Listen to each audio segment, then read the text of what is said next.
It's time to start the show. The gang is ready. Let's go. Jim and Sam. Jim and Sam. Jim and Sam. Now you want to get nuts? Come on. Let's get nuts. Oh, no, let's go. Let's go crazy. Let's get nuts. Hey. That's great. Now that's the way to start a radio show. Hey, welcome to Jim Norton and Sam Roberts. Welcome to the Asylum. That's crazy in here. Yeah. Whoa. Troy, calm down a second. We're going to have to find a straitjacket for you. All day I thought of that yesterday. That last thing he says. You want to get nuts? Jim Norton and Sam. How does he say it again? Jim and Sam. Yeah, all day. Jim and Sam. All day that was in my fucking head. It's so funny. You hear these jingles, and in the context of just like, here's a jingle I made, you don't realize what it is, right? And then in the context of, well, what if we had stuff from the movie Batman, the Tim Burton movie, right, and then played as the intro to the show? Then you go, okay, no, I hear this now. Yeah, it's perfect. Let's get crazy. That's the new intro. I think it's perfect. I think we should keep it for I do now. too. Yeah, I'm a fan. I just hope it doesn't bother people. I'm afraid that the Jim and Sam will really annoy people. I was on Twitter yesterday, and I didn't hear, nobody picked up on the new jingle. They didn't. Actually, I take that back. I noticed a couple. Many did. Yeah. Many did, and it was the Jim and Sam that stuck in people's heads. Yeah, they found it pretty enraging. I just couldn't all day. It was there. Yeah. It was like a smell. It's one of those things where you're walking around, you just smell something in the room. That's what it felt like. Right. It was just omnipresent. It's essence. The essence of that sound. Jim and Sam. It's just there. Jim and Sam. Jim and Sam. Oh, that was a long day yesterday. Just humming Jim and Sam to yourself really quickly. Not humming it, just hearing it, like feeling it. Not even melodic. Yeah. So you didn't even hear the melody. Jim and Sam. It's just, that's it. Right. In the head. Yeah, it was like tinnitus. Oh, you tune it out, but you know it didn't go away. No, it's like as soon as you go, oh, there it is. Right. All fucking day. Right. I was like, what is that? Oh, that's right. That's Jim and Sam. That's Jim and Sam. That's the new jingle. That noise. That's what we want. We want that noise to affect people like tinnitus. You can't get rid of your tinnitus. Baby Driver has to walk around with earphones in his ears all the time because he's got such bad tinnitus. This Jim and Sam is gonna be in people's heads a lot. I think so. Travis, have you has this affected you at all? Yep. Wait, did you think of it? All day. Travis is very susceptible. I really am. He is. Rob, are you proud that you've really created something here? We didn't necessarily, and I was texting with Jim yesterday, and I said, sexting. We weren't sexting. It was just regular texting, and I told him that you pick up the more like you listen to it, because I heard Travis stole that idea from, I think, Guido Juice on Twitter. Yes. His production idea. I didn't steal anything. We talked about it on the show. He did a very good job yesterday. Yeah, he did a very good job. Yeah, Travis made a show version of Guido Juice's idea, so thanks to him on Twitter. Rob did too. We used Rob's. But, Rob helped produce it? Yeah. Sure. Yeah, I mean... Based on Guido Juice's idea. And Rob shaved. Good boy. Rob looks good. It's distracting, isn't it? It is. Since Rob had his original, session, right, he was able to kind of make the three Jim and Sam's a little smoother than I was. like that. I saw the boss's tweet, and I got to work. Jim and Sam. Yeah.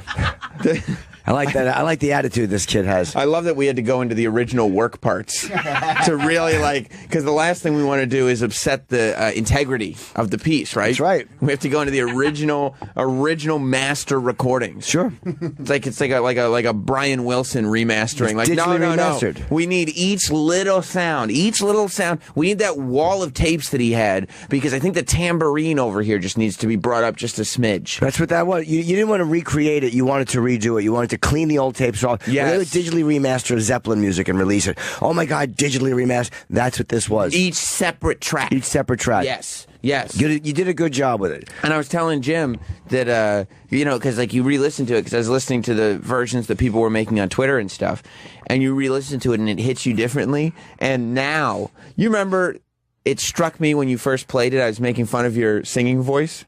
Yes. Like your singing voice makes me laugh. That's what really is making me laugh about it now. Because I'm trying. And like after a few times, it's like now that's the funny part is Rob going, ready, here we go. You really are. Yeah, just singing. Oh, good. That was live, by the way. That was great. That was live. Wow, well done. I would have thought that you were just playing some of the intro. Yeah. No. That was good. Will you come to my live wrestling podcast? I feel like you'd be a huge draw if people know that's going to happen live. Oh, absolutely. Okay. All right, I'm invited. All right, good. Do I get a pin too?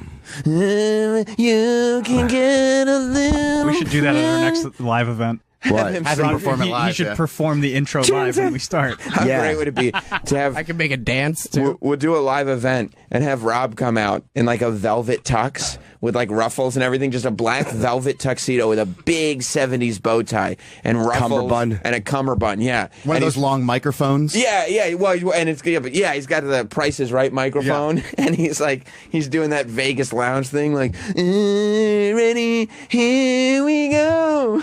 Yeah, And then everybody belts it out. Everybody will sing along.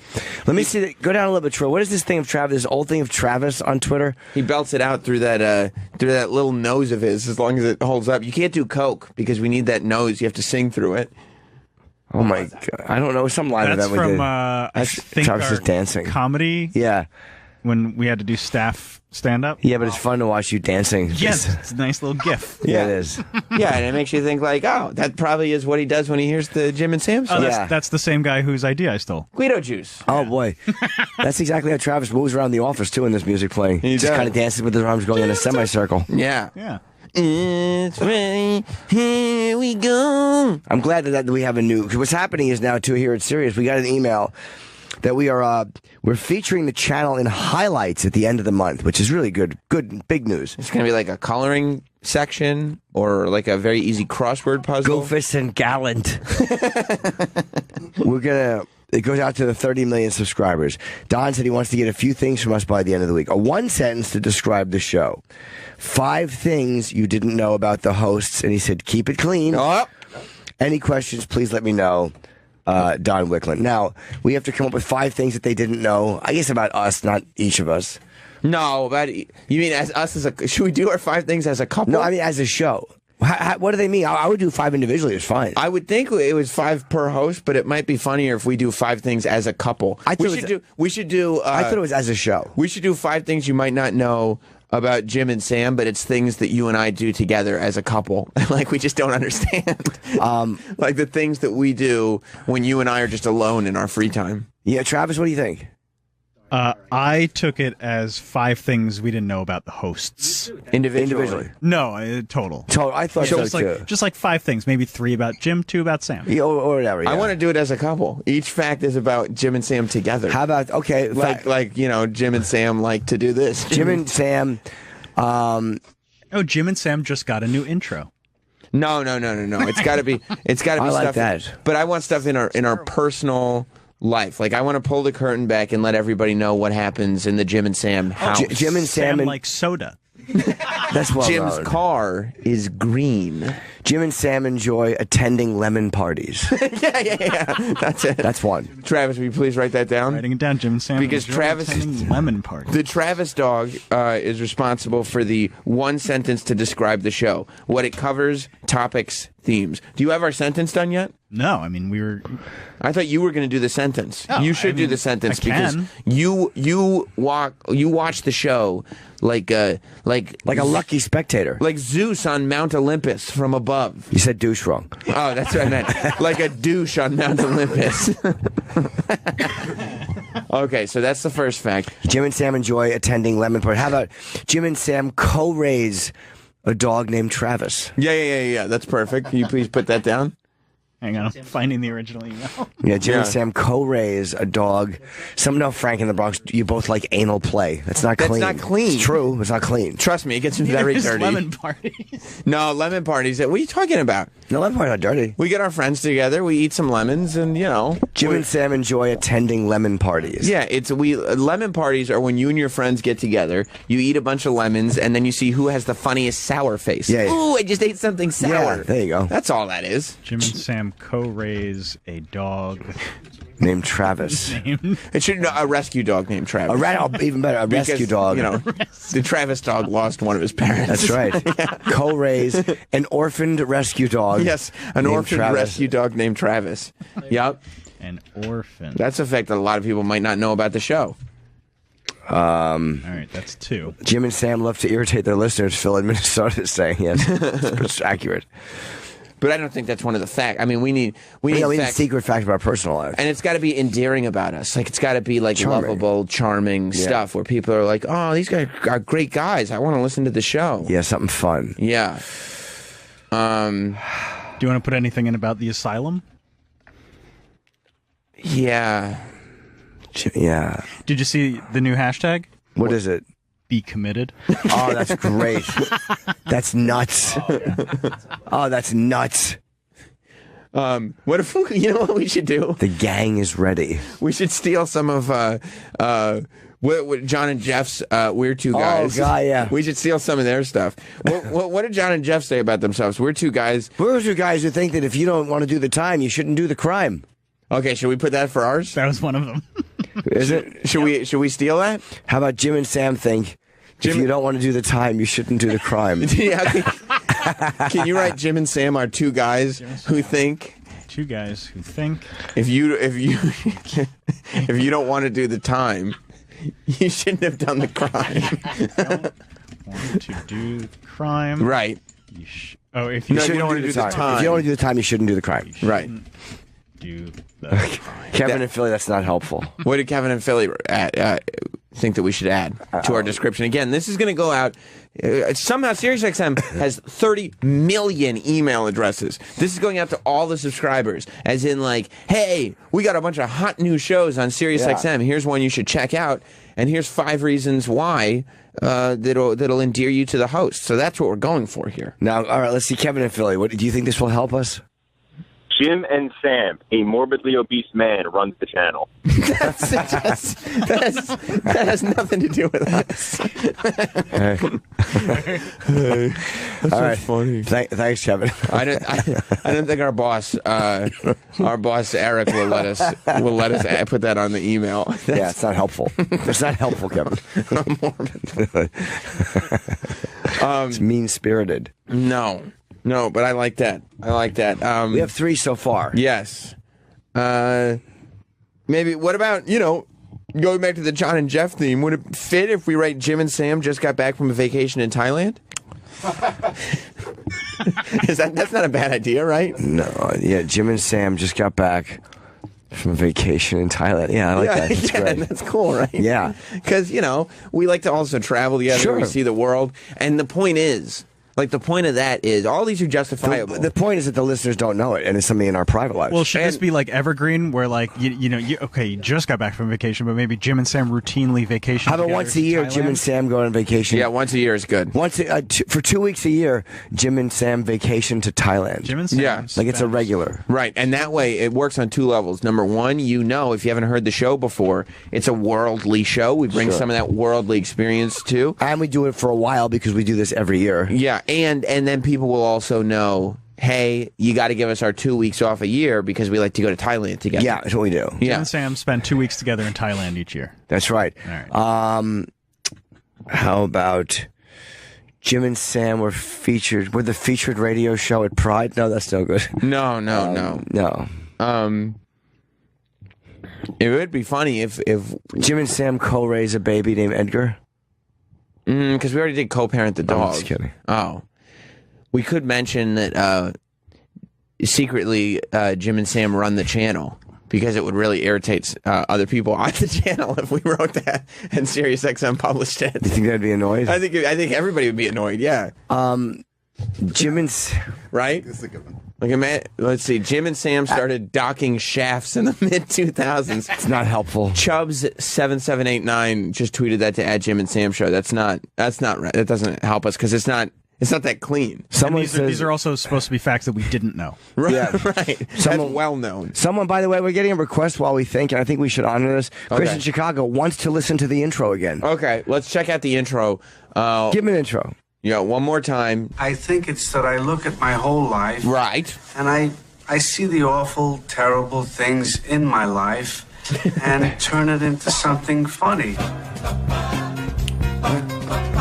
It's my favorite part. time to start the show. The gang is ready. Let's go. Jim and Sam. Jim and Sam. Jim and Sam. You want to get nuts? Come on. Let's get nuts. What a great intro. I'm so happy with all that. I'm too. I couldn't be more pleased. It's so stupid. Yeah, it's an absolute douche fest. I mean, just imagine the idea that like a radio show hadn't even been on the air a year yet. Is like, you know, what would be great if we really told the listeners how crazy we were. You know, what about that great line from Batman, the Michael Keaton line where he goes, "Let's get nuts." Yeah, the glass breaking. Yeah. The timing of it does work for an intro. It's great. It's perfect. The timing works really, really well. And we've acknowledged that it was the worst line in the entire franchise. Plus, you hear something like the glass shatter, you think it's going to be something cool like Stone Cold, and it's something even cooler, like Michael Keaton delivering the line of the century. So we have to have one more line that tells people something we don't know. How many do we have so far? 4. Do we have 4? We have 4, but I still don't think that they'll accept the lemon party one. Why? Well, that's not dirty. We like to see who has the funniest sour face. Right now, Troy has the funniest sour face. Oh, there he is. That's what he looks like when he eats a lemon. He goes like this. Ooh, this is so sour. It's just fun. We get the guys together. I don't think that's a bad thing. No, it's fun. We have to do one more. What's the 5th one we can do? Something that people didn't know. Can't put docking helmets. Let's see. Jim and Sam make their staff have rainbow parties. What's a rainbow party? I don't know what that is.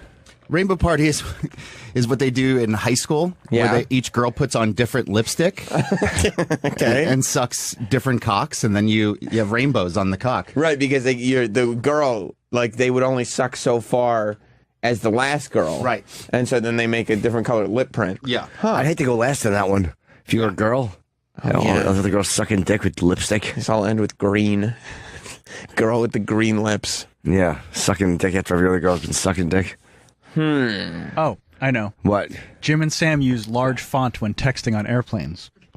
Hilarious. Let's do that. Let's do that. Yeah. Perfect. Yeah, because we do. Yeah, Jim and I've been made fun of for using large font while texting on airplanes. we're not 20-year-olds anymore. Either one of us, we both are on the other side of 30. Yeah. And that's as far as we go. I'm on the other side of 40. I didn't want to go that far. Oh, it's Jeff. okay. It's a fact. Okay. I mean, you're way on the other side. Yeah. I'm 50. Yeah. And so we need to get the text big on the phone. I agree. And when does that really come back to bite anybody in the ass? It just doesn't. No. I mean, It's just a helpful thing. it is. Texting on a plane. I mean, I don't care if anybody happens to be behind me reading over my shoulder. Let them. Right. Who cares, right? It's not important. Like, what are you texting about? Plus, Nothing illegal. no. And I would imagine, yeah, there's nothing to be ashamed of. Like, it's not like you're on Southwest Airlines and you're texting about sexually abusing children and bestiality. What are you talking about? That guy got a raw deal. You think so? Yeah. That lady should be arrested for being nosy. Well, a woman caught a man named Michael Keller on a Southwest Airlines Mikey flight. Kell, that's Yeah. his email. Oh, is that right? Hey, Mikey Kell. Good boy. Yeah, he was traveling and he was on the plane, right? The plane touched down in San Jose from Seattle, and the witness, who's a preschool teacher, probably not the best person to witness that. Yeah, the witness is a preschool teacher. Said the 56-year-old suspect was sending the illicit messages on his smartphone in plain sight. She was able to read them because he was sitting right in front of her and using a font bigger than usual. How big is your font where someone can read your pedophile text behind you? Unless you're sending photos. Who the fuck is right? What are you writing that's so big that someone can read that? That he can't see well. No, but what are you? How are you talking? What are you saying? Like that's not in code? Are you just talking about like what could you possibly be saying that's so obvious? I mean, God damn it! I thought everybody knew by now. Just talk about pizza. Yeah, it's pizza. Yeah, that's what we talk about. She snapped a photo of the text and then quietly showed them to a crew member. That's how big his font was. Wow. That she was able to get a photo of it on her phone And then she showed the photo to a flight attendant or whatever, and you could read the text on the photo. And they arrested also 50-year-old Gail Burworth. What an unsexy name. At her home in Tacoma. Who you dating? I'm going out with Gail Burworth for a while. I don't know. He's been seeing Gail Burworth for some time. He's really changed since he started dating Gail Burworth. I don't know. Ever since that Burworth girl showed up, he's really a different guy. How much is Burworth? I'd say $10 million. You talking about Bill Burr? Right. Burworth. So they, I don't know what's even arrestable unless there's photos. But if you're just texting, I don't think texting like that's illegal. It's not illegal to text inappropriate or horrible things. But you could probably... Unless there's photos. The problem is you get arrested right away on suspicion, and then they can go through all your shit. Now they have a reason to go through all your shit and try to find stuff. Yeah, maybe. And if there is stuff. If the text was... But like, what could you be saying that could be photographed that would give away that you were going to have sex with kids? So he was detained. Right, okay. And then the police said that the conversations were very particular in regards to sex acts that were to be performed on children. Oh. Some of the sex acts talked about not only molesting children, but performing bestiality. But were they about things they had done or were going to do? I think going to do, because then the investigation resulted in her arrest. They're just making a plan for the evening now. I'm wondering if they go to Can't jail wait or to fuck those kids later. Yeah, I mean, honestly, what are you saying that's so crazy? Mic, do we have that mic isolated? Nope. All right, well, you know what? I don't think we were talking, so just save it in the recording. Yeah. You know, that's right. That's one for the ages. Matter of fact, can we get that back? Yeah, can we do the rewind game? Let's make sure nobody's talking over that. Yeah. Troy, you like that from yes. From a production standpoint? Is there anything we can do with that? Maybe you should just add it to the intro.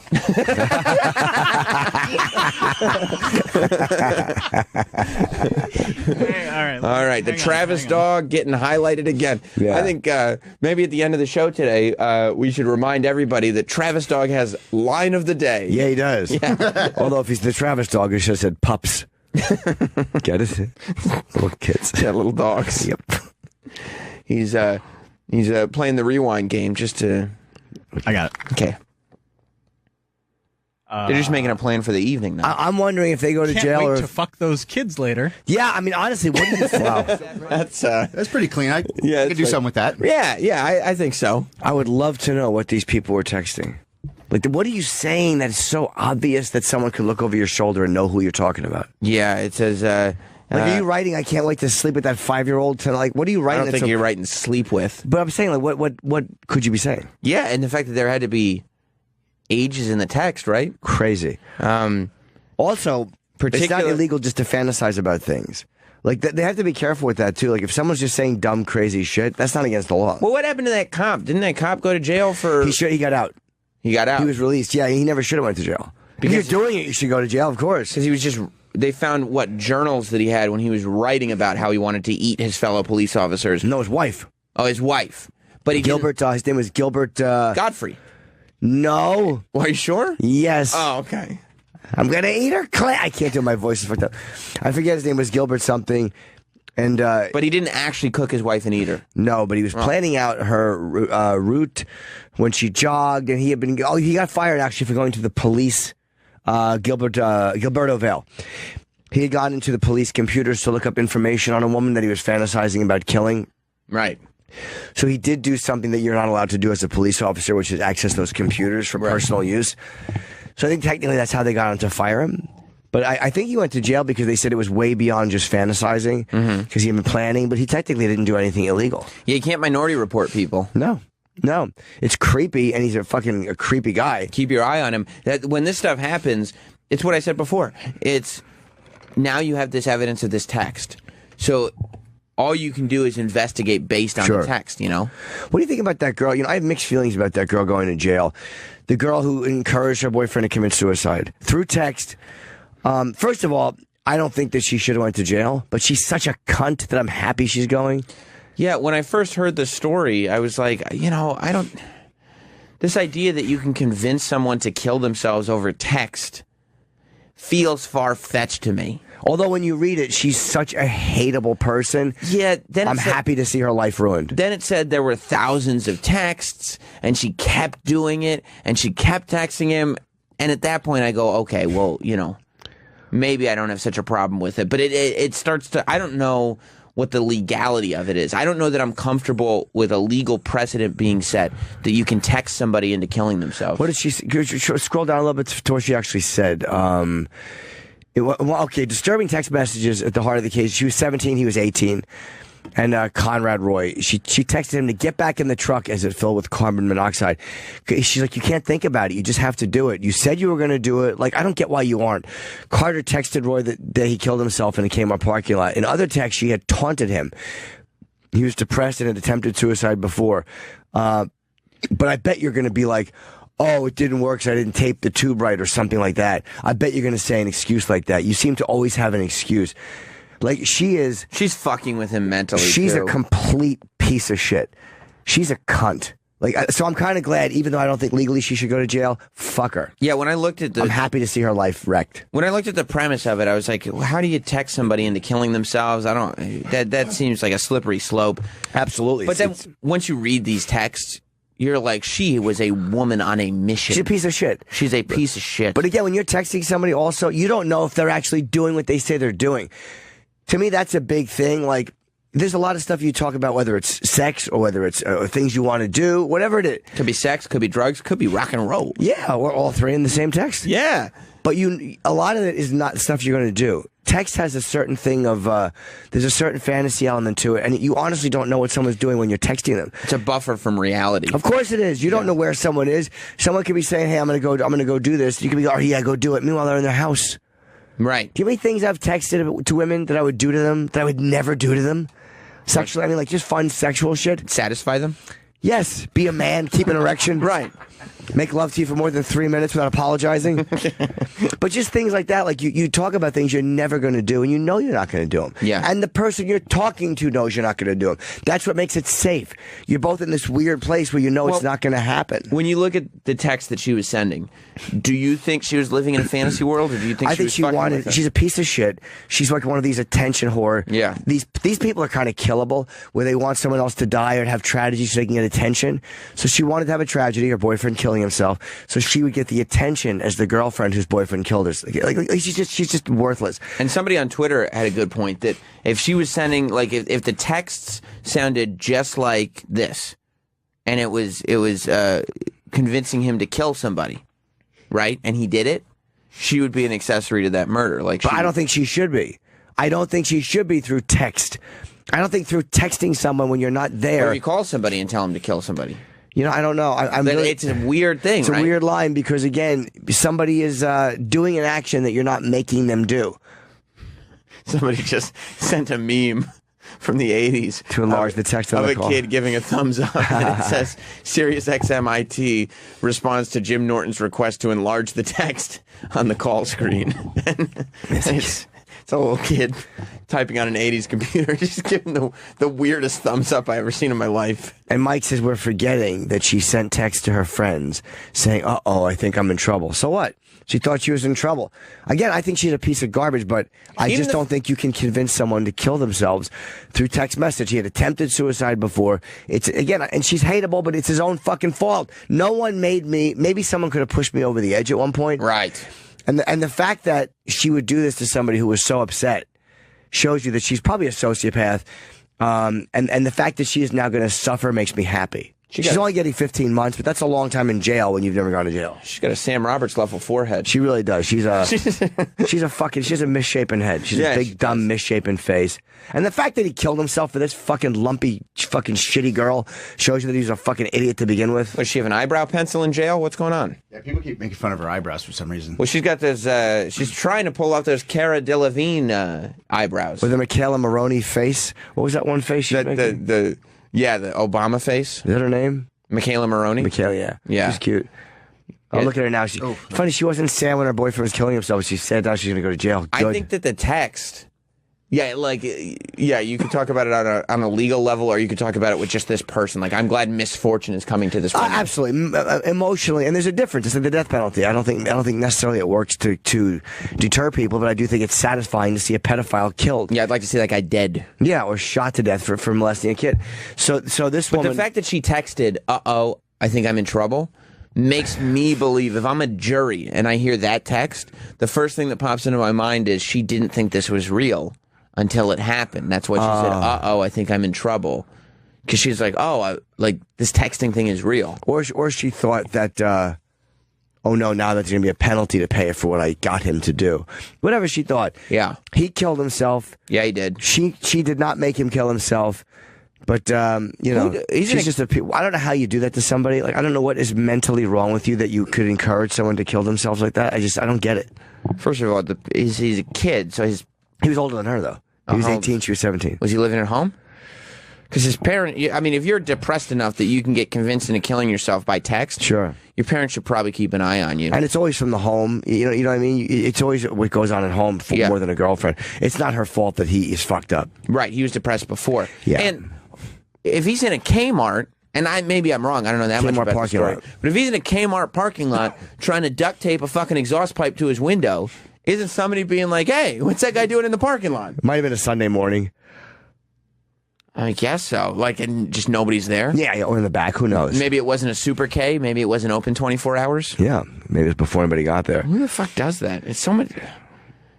Taping a pipe from your exhaust to your window in a Kmart parking lot? His parents don't have a garage? This is a guy kind of shooting a hole in my theory and your theory, but it's not a bad point. So what's the line? Mike in Virginia, this is actually not a bad point. Tell me, Mike. Go on now.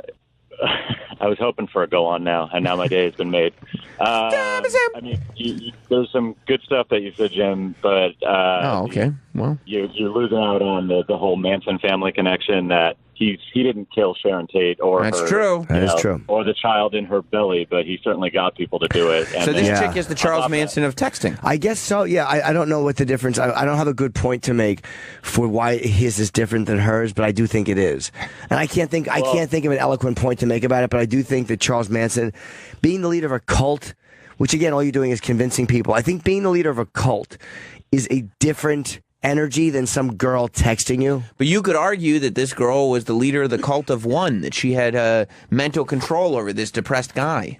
You could, but then again, and I will say, did you actually read the text? It was pretty in depth. It was like, come on, you can go ahead and do it. You're so ready. The text, reading the specific text changed my mind on it. But where is the line? Like, you know, if kill yourself was every girlfriend I've ever dated would be in jail. And that's very funny too, Jim. But I will say that I think that the lawyers could have knocked that down as like, listen, they were having an emotional argument, and she said, kill yourself. Like, I think that would have gotten thrown out. But when they went in depth to say and to show, like, no, come on, you've been wanting to do this for so long. So I think you're ready. I love you. Just go ahead and do it. Has a whole new meaning, and that's why. Yeah, she said, I love you. Just go ahead and do it. Calling him a pussy for not doing it. She said, you're so ready. She said, you're ready. You've been trying this for so long. I love you, babe. Just go do it already. It's really, really hateable. But he's also, you know what? He's also a fucking hateable dude. How do you buy that? Like, I love you, go do it. He's dead now. Well, they also, did you read that they didn't really see each other? Like, this was like more of an online thing, which exactly. kind of also speaks to the shitty nature of kids in society today. That, like, he met her like 3 or 4 times, but they communicated online. They probably never even fucked. Up into her. I don't think they fight. He was probably being catfished. He didn't realize those eyebrows on her. Yeah. He didn't see the forehead in person. Yeah, he didn't realize it was fucking. Guys, have a good day. All right, thanks very much. Yeah. Yeah, she's a fucking big misshapen forehead. She does. Big Cro-Magnon head. Yeah, it's not good. Come on, babe, I love you. I've gotten caught up in online things before, but to think that you're actually going to do something you wouldn't be more likely to do. I just don't believe that you can convince people through text to go and do shit. I'm sorry. You got to take responsibility for your own shit. Yeah. You really don't. Yeah, you do. But she's not being charged with murder. Like, she did get off. She's only getting 15 months. Involuntary manslaughter? She's not getting 20 years. She's getting 15 months. That's like, okay, so if someone says, I'm going to kill myself, and you go, good. Are you now an accessory to murder because you didn't stop them? No, because it's super different. Like, it's like that. So what's the line? I guess the line would be in the line would be in the text themselves. The line would be the difference between being a church pastor and being a cult leader. You know, there's a line there. You could make the argument. You know, you can make the line there isn't, but yeah. Yeah, exactly. I mean, my grandma like lived her life for the church. She would do whatever the pastor told her to do. Like, she was there every Sunday. Some people go to church every day. That's right. And they live their life. My mother does. Does she? Yep. Well, she doesn't exactly live her life by the teachings of the good book. She does so. I don't think so. Reverend Barry. What religion is she? Baptist. Okay, that explains the church going. You don't go with her. No. No, I guess not. I catch fire if I walk in. So cool. So cool. I forgot. See, I don't know. Maybe it's in the text, but again, that's the difference between Manson and her too. It's in the interaction. But yeah, and to me, I feel like even though it's over texting, she has more in common with cult leaders and Manson and stuff like that than she does with somebody who's just like, oh, go kill yourself. But how can they prove that she knew that he really meant it? I guess the text said that. Yeah, but, yeah. I've read them. I think she meant it. Believe me, she was a total pig. And it's up to a jury, I guess. But I think if you look at the text, it's pretty clear that she wasn't playing around. He was a dope, though. I mean, I feel bad that he killed himself for his family and for him, but it's like, hey, dude, what the fuck are you doing? Just stop it. You letting this online chick with a Cro-Magnon head talk you into committing suicide? Do you think he had to not have known about the head? He must have known. They met up. What, did she wear a big hat? Yeah, she's wearing... What, she wear a fucking salad bowl on her head? She's wearing one of those Cat in the Hat hats. They went to a rave. I hope someone fucking mashes those big heads into the bar. That big head between prison bars. And splits it open and she has a big ugly scar on her head. She has a big lump on her head, but nobody can tell because her head was always lumpy. We saw one time, I was working one time at Pergament, and we saw a guy came in and he had giant lumps on his head. And I remember us laughing at him. We kept theorizing like that paint cans had fallen off the top shelf onto his head. I was so happy to see his big head. It was probably something really sad and tragic. Yeah, it's probably cancer or something. I didn't care. I was 16. It was fucking hilarious. You thought it was like paint cans like on the cartoon. Yeah, me and Terrence, this black guy Terrence I used to work with, we fucking roared. I think we got in trouble actually because he complained that we were laughing. But it's just funny to see a guy with a misshapen head. So even if this guy is a dope, and he is, I think he is a dope.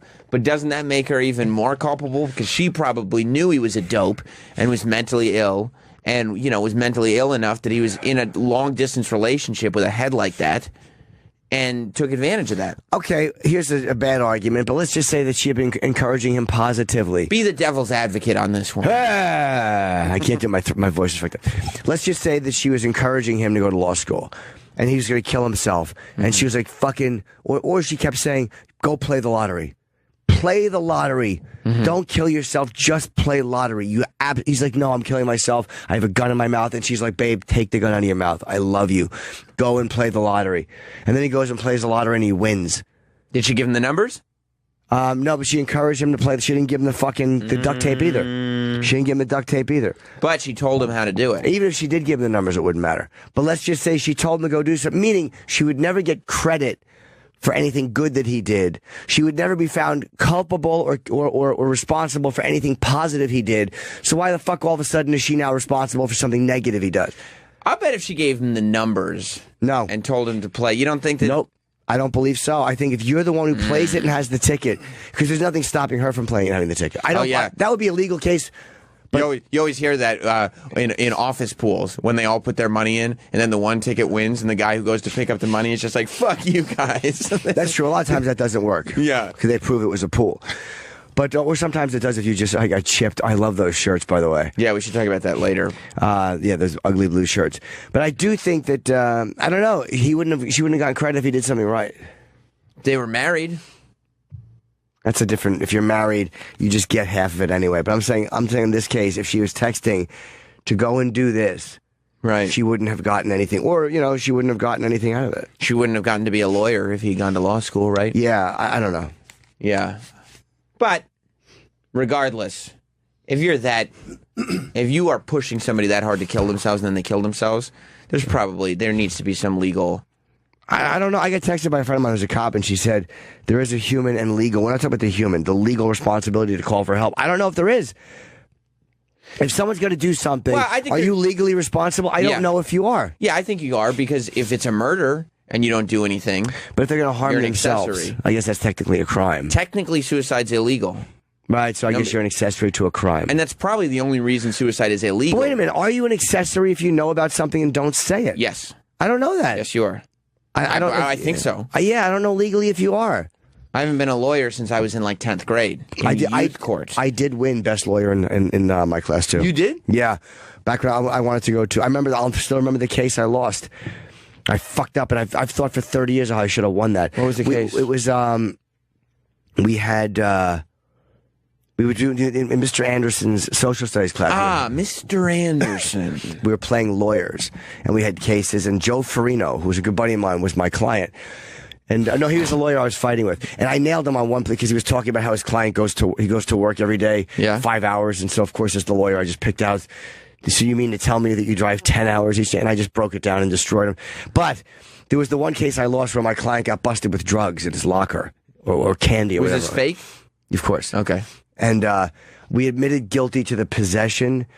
And I shouldn't have, because technically the school locker is like not his. He doesn't own the locker. And I could have made a better case. I was so mad at myself for losing that You're one. pissed. Yeah, I'm still pissed. Yeah, I get it. It was a dumb move. I get it. You could have won. I could have won, and you I lost. did not. And then you dropped out of high school and never became a lawyer. See, I don't know what the fucking. Yeah, I think if you see a crime happening and don't say anything and don't alert authorities, you become an accessory. Just like if you find money and don't tell the person, even if you don't keep the money, I think you're an accessory. Is that right, Travis? I don't know. Yeah, there's plenty of like good citizen laws where like if you see a crime happening. Good Samaritan, it's called. Good Samaritan, yeah, sorry. Yeah. Good Samaritan law, where if you see a crime happening and like you film it instead of doing anything, you can serve like up to a year in jail. Especially Wait, I don't know about that. Yeah, no, it's happened before. Good Samaritan laws are not that. A Good Samaritan law is, like, let's just say Sam is outdoors, and he trips, and a cock falls into his mouth, and he hurts himself. Whoops! How'd that get there? And then I try rushing him to the hospital, and when moving him, I injure his arm. You're being a Good Samaritan. You're not necessarily responsible for something you do while trying to help somebody in a dire situation. Now, again, I'm legally not at all saying it correctly, but that's basically you're being a good... If you pull somebody out of a burning car and you break their leg pulling them out of a burning car, you're not going to get in trouble for breaking their leg because you're being a Good Samaritan. Yeah, but isn't there Good Samaritan laws where, if you see, like, a big fat guy getting harassed or getting robbed or something... Yeah, or being bothered or something, just being a big fat guy who works at a place. And instead of helping him...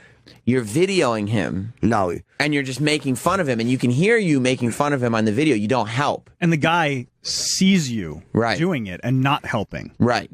Isn't there a Good Samaritan law? Yeah, there? like you I think people have gone to jail for that. You could have done something. Absolutely. Yeah. Absolutely. I don't know about that. Yes. Well, how about the Rodney King beating? How come that guy didn't get in trouble for fucking going over there and helping? Because that was like 30 years ago. These are like new laws that are only like, 10, 15 years. So you see, I think that's incorrect. I think that's wrong. Because I think they say, like, say you say the police beating someone up. Are you allowed to go over and help that person? Like, what's the... I don't believe that filming somebody and not helping them and putting yourself at risk? Absolutely not. That's completely incorrect. You cannot force somebody to help somebody else. Someone tell Elaine that, because she's been sitting in a jail cell for a long time. Oh, it's a sideball thing? Okay. But, I mean, you can't... You're kidding about that being a law, Travis?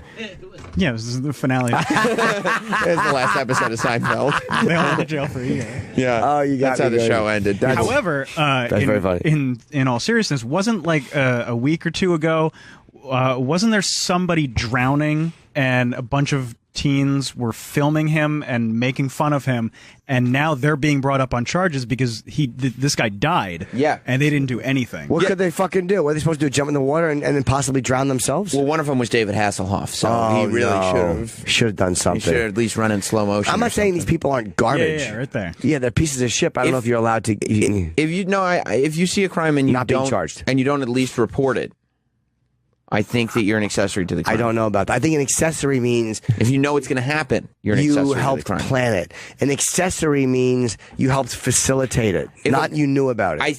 We should have some... I wish we had somebody who actually knew. We need a legal eagle. Yeah, if we could find a legal beagle to call in. No, it's a legal eagle. Not a legal beagle. We can find a beagle, too. The legal beagle... Oh, no, that was the regal beagle. I used to get drunk there when I was a kid. You know who... Did you get drunk in the regal beagle? No, I never got drunk in the regal beagle. Why? I didn't live near the regal beagle. It's a good place to get suited. You know who our legal beagle is? Who? The Travis dog. We need a legal eagle. We need a legal ace on the phone. Because if you go, Right, if Travis kills Troy, which he has talked about doing. Sure he has. But the way he's talking about killing him is weird. How does he talk about it? Because he hasn't told me. He's gonna use his butt to make Troy come to death.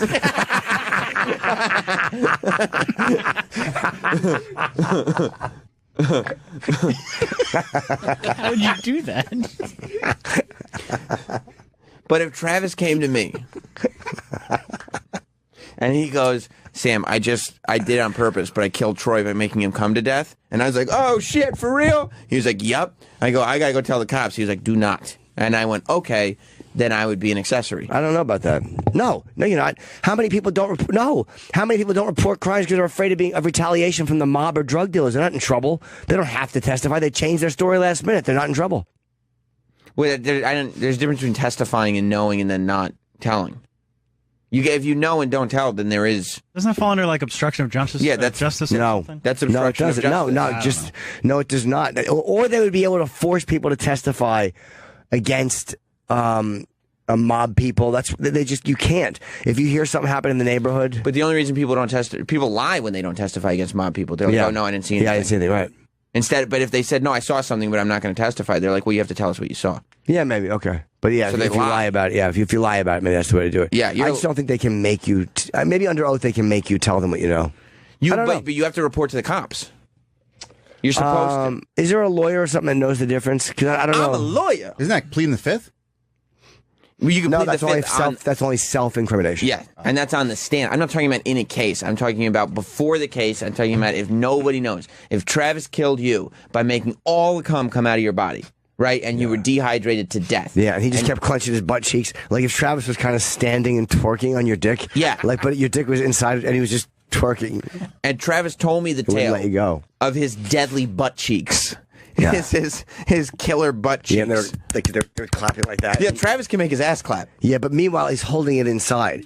So it's basically, it works like the mouth in Alien. Travis's hiney the teeth will hold you. That's the deep inner part of his buttocks, and then the cheeks will just kind of clap like the outer lips. Travis chokes people to death using his butt with their penis. Yes, he does. He cuts off their bodies. He'll drain you. Yeah. So if Travis came to me, I'm not talking about testifying. You said on wrong. If Travis came on me and then right after let me know, the last guy I had sexual intercourse was Troy and I murdered him on purpose, I would be under an obligation to tell the police. And if I did not tell the police, that would be obstruction of justice. I don't know about that. I don't know. I believe so. That's why. Maybe. I guess that's why this woman on the plane, because when I first heard about this woman on the plane. Oh, yeah, let's back to that. Taking a photo of the text. I was like, okay, this guy's a scumbag. I'm glad he got caught. Second thought was, this is one nosy woman. This is not the first time she's looked at somebody's phone.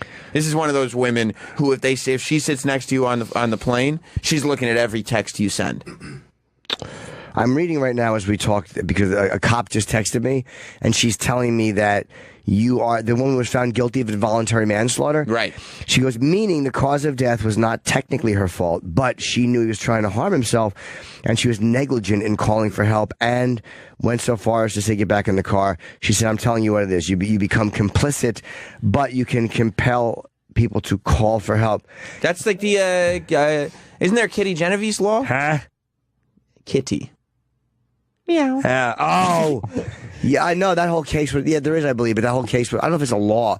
I think that but it was a big case. It was. By the way, it was a mistake. People did try to help her. I know. That's such a mistake, and her brother hated that people thought no one tried to help her. Yeah, that's a tragic case. The story is that a woman was raped in an alley, and it was like there were all people around, and there were windows open, and everybody heard her screaming. Winston Mosley killed her, and he raped and killed her, and nobody said anything. 1964 in New York, it was a knife attack. But in hindsight, people did say something. But the reason I bring that up is because I think a precedent was established in that case that you have to say something if you hear something legally. He was condemned to die in the electric chair, but in 1967, after they abolished it, he won the appeal that life in indeterminate life term. While in the facility, he escaped while on a hospital visit to Buffalo. He raped a woman and held a hostage at gunpoint before being recaptured. Just kill him. He joined in the 1971 Attica uprising. He got a college, and this is what we're paying for this piece of shit to have a college degree. Anytime anyone talks about healthcare, Or how I don't want my money used. If you're going to get out of jail, I don't mind you having a college degree because that's better for all of us if you can now earn a living. If you raped and killed a woman with a knife and then you escaped from jail and raped another woman, we shouldn't be giving you a college degree. Right. Holy shit. He was rejected 18 times at parole hearings. The last time was in 2015. Well, that's a little tough. It was a slow killing of Miss Genovese. It began the day. Yeah, whatever. And they said that nobody helped when she was screaming, but it turned out that she did. Thank you, Petunia. He just came and rubbed my shoulders. But nice. A guy like that, Winston, what's his name? Winston, whatever. Churchill. No, wrong Winston. Winston Moses. Okay. How is this fucking piece of shit getting a college degree? If you know, Trump wants to talk about trans surgeries. That's what we should stop doing. Stop giving guys that rape and kill women with a knife a fucking college diploma. Yeah, I would feel much more comfortable if some lady with a pecker standing next to me with a gun. Yeah, good. If the ladies in the military, if we were paying to have their dicks lobbed off, I'd be much more comfortable with that than with giving murderers and rapists college degrees for no apparent reason. Yeah, you ever argue with a transgender girl? They're hormonal. They're fucking cranky. That's the perfect person for the military. Go over the hill and shoot those people gladly. Yeah.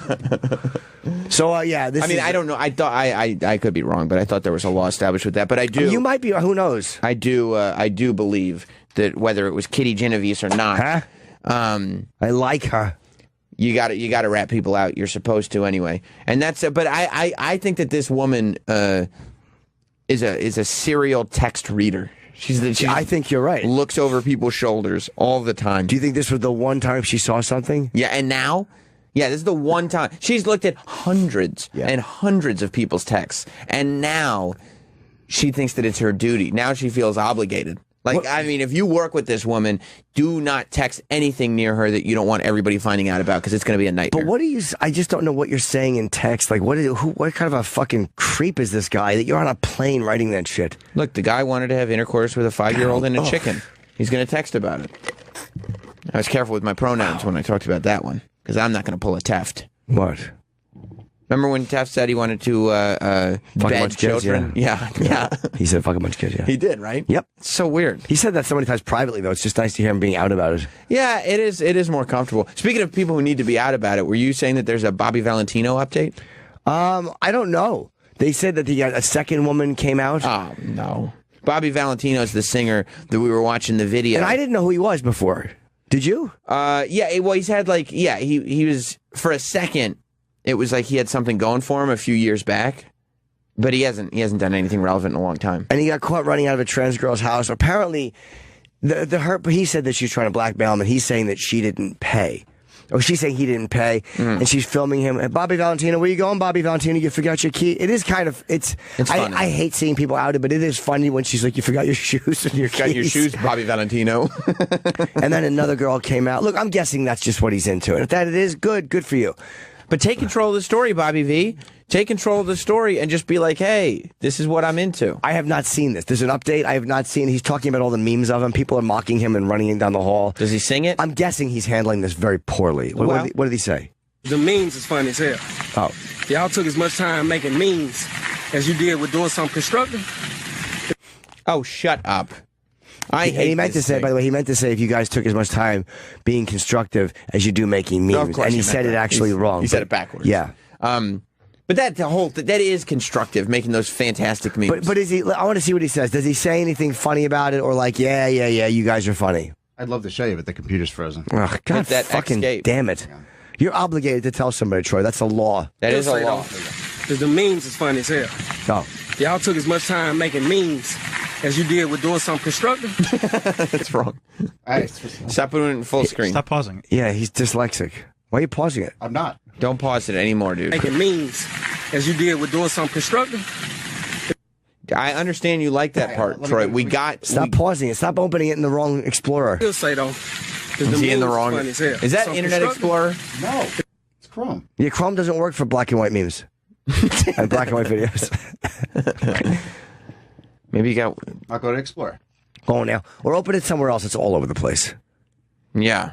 He'll say though, because the memes is funny as hell. Y'all took as much time making memes as you did with doing something constructive. There'd be a lot of rich black folk out here, and that's the real talk. That's wrong. But they funny. Bobby V, y'all. Don't run, Bobby Valentino. Come here. There's some really funny ones. But he said it backwards. But he's not. He's handling it like he's trying to laugh it off. Yeah. I feel bad for the guy in a way. Like, come on, dude. Just fucking own it. Just own up to it. Just own it. At least he's not denying it. At least he's not going online and being like, oh, I didn't know. It's embarrassing. And it doesn't even mean, if it could be anything, dude. It could just be you're a healthy heterosexual guy and you fucked a girl. And then you have a girlfriend or something, and then this other girl's blowing you up. It's heterosex, but it's still embarrassing. You don't want your shit out there. I get it. No, you'd prefer not. Yeah, nobody would like it, but I'd love to see a video. Jim Norton, you left your shoes here, Daddy. I'd be like, I know, I'm on my way back to get them. Yeah, I have more money for a second time around the block. I'm going out to buy almonds. I'll be right back. I'd actually tweet her, hey, I think I left my shoes at your house. Yeah. Jim would do that thing that like clingy ex-girlfriends do. Like, oh, leave something on purpose. I forgot my shoes at your house. I guess I should come back. I forgot our unused condoms again. Yeah, but again, it's different when you're single. You know, who knows? You're a single comedian. No one gives a fuck what I do. Hey, David in Philly's a lawyer. He wants to give some advice. What's up, David? Hey, how's it going, guys? David Bram Muffins. Oof. You don't like that? Travis? Oh, stupid. It's dumb, right? Yeah, Go ahead, Dave. Doesn't advance anything. No. Hey, buddy. Sure.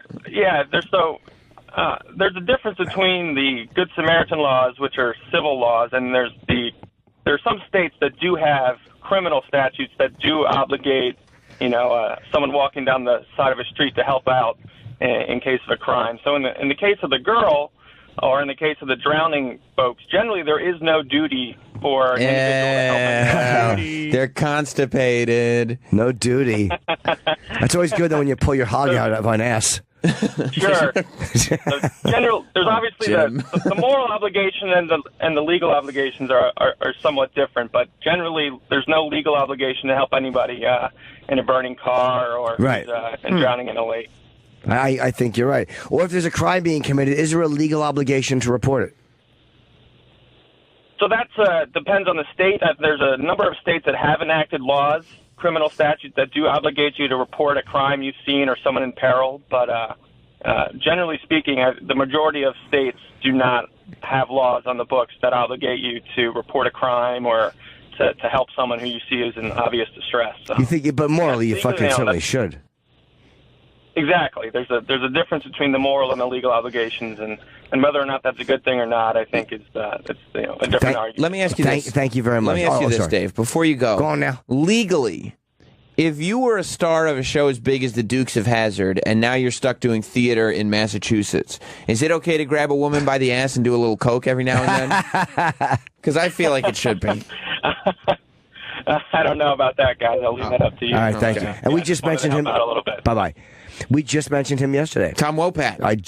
Isn't that funny? He just came up yesterday. Yeah, very funny. Very I was just talking about Kid Creole 2 days ago. Did you hear what he said about the cocaine? Yes. He said that he, and I believe him. I do too. He buys cocaine in large quantities and then uses it over time. It's like Costco. That's not how people do it. A lot of people don't just do coke fucking... You don't just buy it and do a pinch and then buy more. Tom Wopat looks pretty good for his age. Well, he's Tom Wopat. He's not trying to go out to coke dealers all the time and have them go like, hey, aren't you Steve Gutenberg? And he's like, no, I'm Tom Wopat. I don't think his name rings out among drug dealers. I think so. What else he does? I saw him in Glengarry Glen Ross. He was very good. Tom Wopat? Yep. So, Tom Wopat was the star of the Dukes of Hazzard. And I guess he's doing some play in Massachusetts right now, which... I guess is a beacon for theater. And Beacon for Theater, great place here in New York. Go ahead. There's a Beacon Theater in New York. But so they said that he grabbed one of his cast members, his female cast members, castmates, grabbed her by the ass hard enough that his fingers were up there. You know what I mean? Like really got a handful of cheek there. It wasn't just butthole. And slid the fingers up the bum crack. Really? Not like up in the hole, but But it was more than just a little pat. Oh yeah, no. It was almost a credit card swipe. Wow. Yeah, he got his hand up in the butt crack and grabbed the cheek, and then the lady complained. His co-star. How the fuck do you do that to a co-star in a play? You're fucking Tom Wopat. You're down to fuck. Like you're just letting. You're coked out of your mind. Yeah. Well. Oh, you know what? And that's the other problem. Maybe he got arrested, right, for grabbing this girl by her butthole. And then they found a whole bunch of coke on him. And now he's being booted out of some production on 42nd Street he was supposed to do, too. Yeah, and he was arrested for, I think the reason he's like, no, I buy cocaine in large quantities and use it over time is because he doesn't want to get arrested with the intent to distribute, of course. By the way, you're 65. Yeah. This is what you're doing? Community theater and grabbing assholes while you're coked up? Jesus Christ, Tom. Look, it's tough to let go. They don't even want to, the Dukes of Hazzard was a big show. Now, not only does nobody think that show is cool, the remake was lame, and they won't even show the car on television anymore because the Confederate flag. Oh, my God. Is that true? They won't show it? Yeah, the General Lee. You can't talk about the General Lee anymore in 2017. Fuck out of here. That's a good point. That's microaggression, man. That's a little ridiculous, though, to not be able to show that. People are more likely... Where's the Confederate flag? On top. On the roof. Oh. People are more likely to watch a Bill Cosby rerun than to watch that Confederate flag car drive around. But those are back, by the way. The Confederate flag? No, Cosby reruns. They are? Yeah, every night. It's a mistrial. There's some channel that plays marathons every night now. Really? Yeah. People will watch. It's weird. I mean, I feel he shouldn't, but I feel better for the people who did the show. Like, why should they be penalized? Theo! It's a good show. Yeah. Yeah, good news for Felicia Rashad. Why shouldn't we be able to enjoy someone who's probably committing rapes all through that?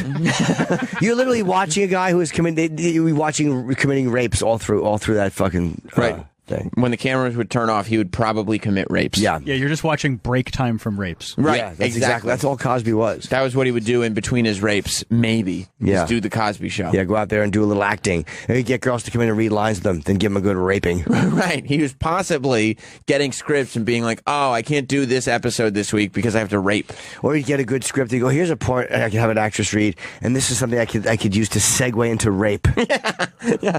Oh, do you guys mind if I cast the female on this episode? I'd like to rape her. Well, she's a police officer. Yeah, no, I don't know, but there's a scene where she cuffs me, and I'm going to want to do that scene in my trailer, and then maybe I could drug and rape her. All through the show, this is probably happening. I think so. All through the show. I mean, look, again, It could have been. I have mixed feelings with them showing it because, again, you feel bad for the other actors. And look, it is a great work of comedy. They probably weren't raping. I doubt they were at all. I don't think Raven Simone raped one person on that set. Or Malcolm Jamal Warner. I don't think he did either. I don't think Felicia Rashad raped. No, not at all. I don't think so. Nobody's I think she bludgeoned somebody with a rock in a purse. I think that happened. Yeah, she was committing a few robberies. I think the grandfather probably did. Maybe. It's possible. Or maybe he knew. Maybe he'd wink at Theo. Or maybe they'd wink at Dr. Huxtable. I'm not so sure about Lisa Bonet. You know, she's a little unpredictable. She's a little wild. But isn't it weird to watch The Cosby Show and know that if this happened only once 50 years ago, it's different. But it was probably happening all around this time, too. And then you're watching a comedy of this fucking America's Dad, and you know that back in the fucking trailer or the green or whatever, he was probably doing that shit. Probably raping. Probably drugging and having sex with women that were unconscious. Yeah. He was literally probably pumping his dick into somebody who was snoring. Imagine that if the Cosby Show goes to commercial break and you go, like, while the commercials are playing, you just look at your loved one and go, you know what's probably happening during the commercial break is Dr. Huxtable is fucking somebody that might as well be a corpse. Or he's just drugging them, preparing them to fuck. Here, have this. And then they're going, what is it? He goes, I'm not going to tell you. And they eat it anyway because he's so famous. Right. Right. He's convincing somebody to eat pills against their will because of his degree of fame, probably. And then he talks to Andrea Constand. He talked to her mother on the phone. Don't worry, Mom. No penetration. He said that to her. Don't worry, Mom. He's trying to be charming on the phone with Andrea. Is it Constand, her name? I don't know. We should break. It's 9 o'clock. What time is Andrew coming? He just checked in. Okay. But the reason that the Cosby thing came up is just think about what it would be like to be Tom Wopat, right? Oh, right, yeah. He's getting chicks. He's getting paid. He's on the most famous TV show in the world. Now, he's just a guy with a funny name that nobody really knows where he's from. Yeah, people don't... And the Dukes of Hazzard is not necessarily a show that holds up like The Wire. No, the Dukes of Hazzard. The Dukes of Hazzard is one of those quintessential old guy shows. Like, if you talk about the Dukes of Hazzard is not a cool retro show. Was that the 70s or the 80s? And I think it was the 70s. Because It may have been both. I didn't even watch the Dukes of Hazzard growing up. And I watched a lot of TV growing up. I watched Different Strokes like it was going out of style. It started in 79. Okay, so yeah, 79 into the 80s. That was a big show. Oh, yeah. Yeah, at the time. But that's one of the... It just did not have... It doesn't have a life anymore in syndication at all. Nope. And so now what's he trying to do? He's like, I was famous at one point, So I'd like to grab this woman. There was a time when Tom Wopat could grab a woman's butthole and nobody would be complaining. Do whatever he wanted. He could do whatever he wanted. He get all fucking Daisy Duke, right? Oh, she's so sad. You don't think Daisy Duke got the Tom Wopat fingers in the rear end? I mean, that's where it started. I think so. Although, no, someone who was as famous as she... in the beginning, maybe, first season. Shorts are named after her. Yeah. Look at her. Right? They became the Daisy Dukes because of her. Yeah. What's her real name? Jessica. What's her real name? Oh, I'd like to eat her rump. You would? Catherine Bach. That's I mean, right. Jessica Simpson looked really good as Daisy Amazing. Dukes, though. She's great. Catherine Bach. Aren't Daisy Dukes a great? They're just great shorts. They're great shorts. They're terrific She's shorts. 63. Your fucking shitter hangs out of them. That's what she looks like now. Nah, she's older. You know, Yeah. she had a great run. Right. You don't think that Tom Wopat ever slid his fingers up to Daisy Dukes? I don't know. It depends. She was so famous. He might have. He was all geeked up, though. Yeah, but when You know what I mean? When you're that big on a show, it's hard to get away with shit. Oh, then again, that was the 70s. So yes, I do. I think he did grab her ass. I want to go back and watch Dukes of Hazzard reruns and just look at Tom Wopat's pupils going fucking crazy. Yeah. He's all yacked out. He is all yacked. See him delivering his lines faster. Oh yeah, yeah, just coked out of his gourd, looking like that last scene of Scarface. All right, we got. Are we saying that we have a singer coming too? Oh yeah, Brad Paisley's coming in. Which we're very excited because Andrew Schultz is coming in as well, and Andrew Schultz is like a new fan of country, so I'm anxious to see where he's at with Brad Paisley because I think he's going to get very, very excited. And yeah, Andrew will be here shortly, and we're going to take a break, and I'm going to cough, and we'll be right back. About to get wild in the asylum. Yes, very good, Metallica. Hey, I did want the newest album, right? Yeah. Yeah, the Black Album, right, guys? No, this is off Death Magnetic. Oh. I did want to mention, we're back here. It's Jim Norton and Sam Roberts, but you should listen to Ricky Gervais's Deadly Serious. It airs this weekend. Basically, Ricky did a pilot for Sirius. I don't know if they've confirmed what they're doing with it beyond this. I'm sure they'll do more than a pilot. I think so, too. But we just did a one-off show. It's like an hour long, and it's airing at 6 p.m. tonight Eastern on Raw Dog. Saturday and Sunday, it's at 6 p.m. on Comedy Greats and at 11 a.m. on Raw Dog, and it'll be on demand too. And I got to do the show with him. Yes, which was super, and super Mike cool. Birbiglia. And Mike Birbiglia was our guest. Birbigs, as we call him. Right, of course. So it was a really fun show, and I was really happy with how it turned out. So everybody should check it out over the weekend. Yeah, listen to it. I'm sure it's going to be good, and I'm sure they'll do more of them. And Ricky's done a podcast before, so he knows how to broadcast and how to keep it interesting. He's really good. Yeah, he's very good. Welcome, Andrew Schultz. Thank you very much. I was bummed to hear. I was talking to Roland about it. I was bummed to hear that Carl Pilkington's not going to be on the. That's like one of my favorite all-time characters. Yeah, I don't know anything about Carl Pilkington. I know who he is. I remember I'm from watch Derek. Idiot Abroad. I heard it's great. I'm not gonna lie. I think he's a comedic genius. Like, I don't think it's written. If his stuff is written, then he just sells it really well. But he just has great comedic points just in these interactions. This fish out of water thing, but he'll be talking about anything. He'll be talking about, he was in Thailand there. I think they were like with lady boys and stuff like that. And I think a girl, he was like, "Oh, you're a woman like that," and then and the girl asked him, was like, "Could you marry a woman?" And like, he actually had like a serious thought about it. It wasn't prejudice or anything. He's like, "I don't know, it'd probably be a little more help around the house." That's it. Like, that was his comedic, intuition to go with it. So I'm watching this guy. Honestly, part of me is like, is this why Ricky's funny? Has this guy been writing for Ricky the whole time? Like, is he the genius? Yeah, that Ricky nobody just knows? writes down his observations. Dude, so funny. Yeah, so funny. Everyone loves that show. I remember the show, but I never watched it. I feel like the fact that he's not doing anything anymore, Carl, is more evidence to the fact that it's real. Because he just got sick of it, because he's not trying to be a famous guy. He's Well, he sick pulled of out it. of Derek. He dropped out of Derek. Yeah. He was doing great in Derek. He had a part in that, and I think season 2 he didn't want to do because he just didn't like being on TV.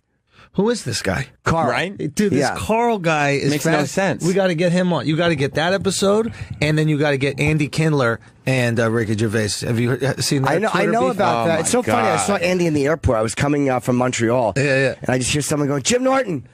And it was him. And he was with his wife. And he just said hello. And I think I was with Keith, so they talked about the stroke. Why does Andy Kindler... He hates Ricky. Why? Why does he make enemies with so many people in comedy? I don't know what happened that started them down the road? I have no idea what started it. Yeah, but he has a lot of beef though. This guy's like he beefs with a lot of people. I know. I don't know why Kindler like decides, because didn't he have beef with Anthony for a while? Like he decides to like have like rivalries with people in the comedy community. It makes no sense. Because he does that state of the industry address every year in Montreal. Yeah, which is great. I thought it was funny. I've never actually gone to it, but everyone loves it. But I don't know why he picks with comics. Like, you don't have to agree with, but he calls like Ricky a bully. I don't know if Ricky's a bully. I don't think he's a bully. Ricky's not a bully. You don't have to like his act if you don't want to, but to say he's a bully is, I don't think that's that fair. He plays up the social justice warrior thing a little bit. Like, he'll immediately call people racist or homophobe, Ricky. Islamophobe. Yeah, he's quick to throw those words out there. I always really liked Andy. No, not Ricky. Andy. I always really liked him. I thought, and he's always been very engaging on Twitter, at least with me, like open for discussion. But so I didn't know if he was trolling. I wasn't sure if it was real. I don't like anybody calling people like Bill Maher are racist, because I don't think he is. I think that Bill Maher just, kind of is a more middle of the road than a lot of far left people. Yes. I don't like people just knee-jerk reaction being called Why racist. did Andy Kindler call Bill Maher a lot? racist? Yeah. So I'm like, I don't see Bill as a racist at all. But What's he doing? I think that's the strategy to avoid the conversation, right? It's like, if I can make you radioactive, right, I don't have to talk to you. There you go. Right. Yeah. Oh, you're a racist. We don't even have to engage in these ideas you have because you're a racist. Why would I talk to racist people? You have to dig yourself out of the racist hole before you can even have an intellectual conversation. I have to every morning. I call it getting out of bed, digging myself out of this racist hole that I dreamt. And Andrew, you have your luggage with you, so you told us you're going to London. I'm going to London. Yeah, we're going to do the podcast live in London. Which podcast is that? Brilliant Idiots, the podcast I do with Charlamagne. With Charlamagne. Yeah. And now you guys are going for how long? 1 day. That's just insane. Yeah, I would like to stay longer, but his schedule's crazy. I probably should have pushed to stay longer, but when you do some of these gigs, like there's like so many back and forths with emails about like flights and all this kind of stuff. It's just like, where are you doing it? The London University or some college or something. Oh, like that. okay. One of these like universities. So there'll be like an that. audience. Yeah, there'll be an audience. It's like a podcast festival, so they have a bunch of podcasts. So I guess people are going to listen to podcasts all day, which seems exhausting to me. Seems crazy. Yeah. I like the idea of just in there, come to the show, and then we're out. Yeah, it is crazy. There's like a podcast festival in New York in September that I'm doing, and like I was just like reading the logistics of it, and I was like, people really come and they just buy admission to the festival. Yeah. And then they just go from room to room all day watching. Is that fully booked? Because believe me, we all know who they're going to want. Who are they going to want? The podcast festival. Chip? Is Chip booked in the podcast Is festival? Chip available? No, but they're going to want him. Oh, yeah? Chip should show up to podcast festivals like Virgil does to autograph signings, just with a table and a microphone ready just to do a random one. Just that microphone's not even plugged into anything. He's just doing his podcast, even though he's not invited to the festival. Is that the podcast festival? That's exhausting. What is this one right here? Yeah. That's the one. Yep, there it is. Oh, we did this one in L.A. Is it good? Then now hear this. Oh, no one showed up for ours, bro. Oh no, no, come on, it was really? bad, dude. It was bad. I mean, but like Marin and shit, people were packed and it was huge. But it was in like not Pasadena, where the Angels play, Anaheim. Yes, and it was just at a hotel, and they had a bunch of these different banquet rooms and then different shows going on. So theoretically, it was cool, but we had like 30 people in there. How big was the room? It felt like Witches. Remember the movie Witches? Yeah. That was like a Roald Dahl book, but it basically felt like that. It was a huge room. Oh no! We pushed everybody more or less to the front. There was a carpet. It felt like an AA meeting. That's what it was. Oh, it was no. very like, hi, my name is Andrew. Nice to meet you. But the nice thing about doing podcast festivals, though, guaranteed money. Right. It's not like nobody buys. Fans. You don't buy tickets per show. You buy admission tickets, and if nobody shows up to your show, it's like, well, as long as there's people at this festival, it doesn't matter. Now, do you think people will come in London? Yeah, you know what? It's crazy. We've been super like. That was the only time that we haven't had like a sold out show, right? Like the last time we did London, it felt like rock stars, bro. We sold out London in like 7 minutes. How big are the venues? It was 700 seats in 7 minutes. Yeah, it was so cool. Wow, it was the coolest thing I ever experienced, man. Because I've been on the road trying to sell tickets for fucking 8 years, and then all of a sudden, like a show sold out immediately. Yeah. So yeah, but will you do it on a college when you go out there? No, this time we just did it in a theater with some guys who some guys who promoted the show that ended up being I'm pretty sure involved in illegal activities. How long? I'm 100% sure. 100% on that. Like yeah. Okay. How long is your podcast when you do it in front of an audience? I would say like an hour and change, hour 15, hour 30. Okay. But it turns into like a 2-man kind of conversation with the audience. It's not just us having a discussion, they're watching. You have to talk to the audience. You have to talk, otherwise it's awkward. It's weird. I've seen radio shows that don't bring in the audience. You have to break the rhythm of just whatever you do in the studio and talk to the audience when they're there. It's weird if you don't. Have you done live? You guys done Sure, live? yeah, we've And done them. what do you Same think? thing. We always talk to the audience. We just did 2 live shows in Montreal. We always talk to the audience. Easier for you? Oh, I love them, yeah. Because there's something there, right? It's like you have that... Well, it's a different dynamic than just this, Yeah. but I think it's so much fun to hear like the feedback of laughter. It's so great. Yeah, how do I know it's funny? There are people who like know shit's funny without the audience. These like super confident people with like tons of self-esteem, I guess. The trick is on radio, like, you can just assume, you can trick yourself into thinking that something's funny, right? You can just be like, no. And the room didn't get that, but they're laughing out there, and you never have to prove it. It's like being married, right? Like, and you can have this idea that if you weren't married, you could get any of these girls, but you're not even going to try because you are married, and you can live in that confidence. On radio, you can say shit. And the fact that you have a radio show, it's like, well, there's people out there are enjoying this, even if the room didn't. Like, I know that that's happening, and then you just move on. That's why you don't want a live audience. But then you don't want that crushing reality. But that's the problem. Once it's you get ruined. Once you get the high, once you actually feel the live show. Like when you're on the live show and then you start getting the laughs, do you tend to play for them? Yeah, it's actually no. I feel when I get a laugh on a live show, I go like, oh. And I just like, okay, just let it, like, I almost want to, like, Costanza and just say, good night, everybody. Like, just let that be. And you didn't like when I made it too dramatic. Because whenever, like, if this happens, I always like to pause and I like to go, laughter is the elixir of life. And if people really drink that in, it's a serious statement. Because then they it's enjoy like, that. It's not just about laughing, it's thinking. And that's important, you know? Yeah. Both Laugh are is elixirs. great. Yeah. More elixirs. I'm all about elixir, guys. Yeah. Did they fly you business class? Okay, so Charlemagne demanded to go business class. Of course. Right? Makes perfect sense. Sure. I don't give a fuck. And it But really if your co-host is demanding business class, can't you say, I'm going to jump so on that? I was like, look, I want to go business class. And the last time we went, we didn't go business class. And the promoter basically came back and was like, look, we don't have it in the budget for 2 people to go business class. And the agent came to me. He's like, dude, I can shut it down. And I'm like, I'm not going to shut it down. It's like, I can get there.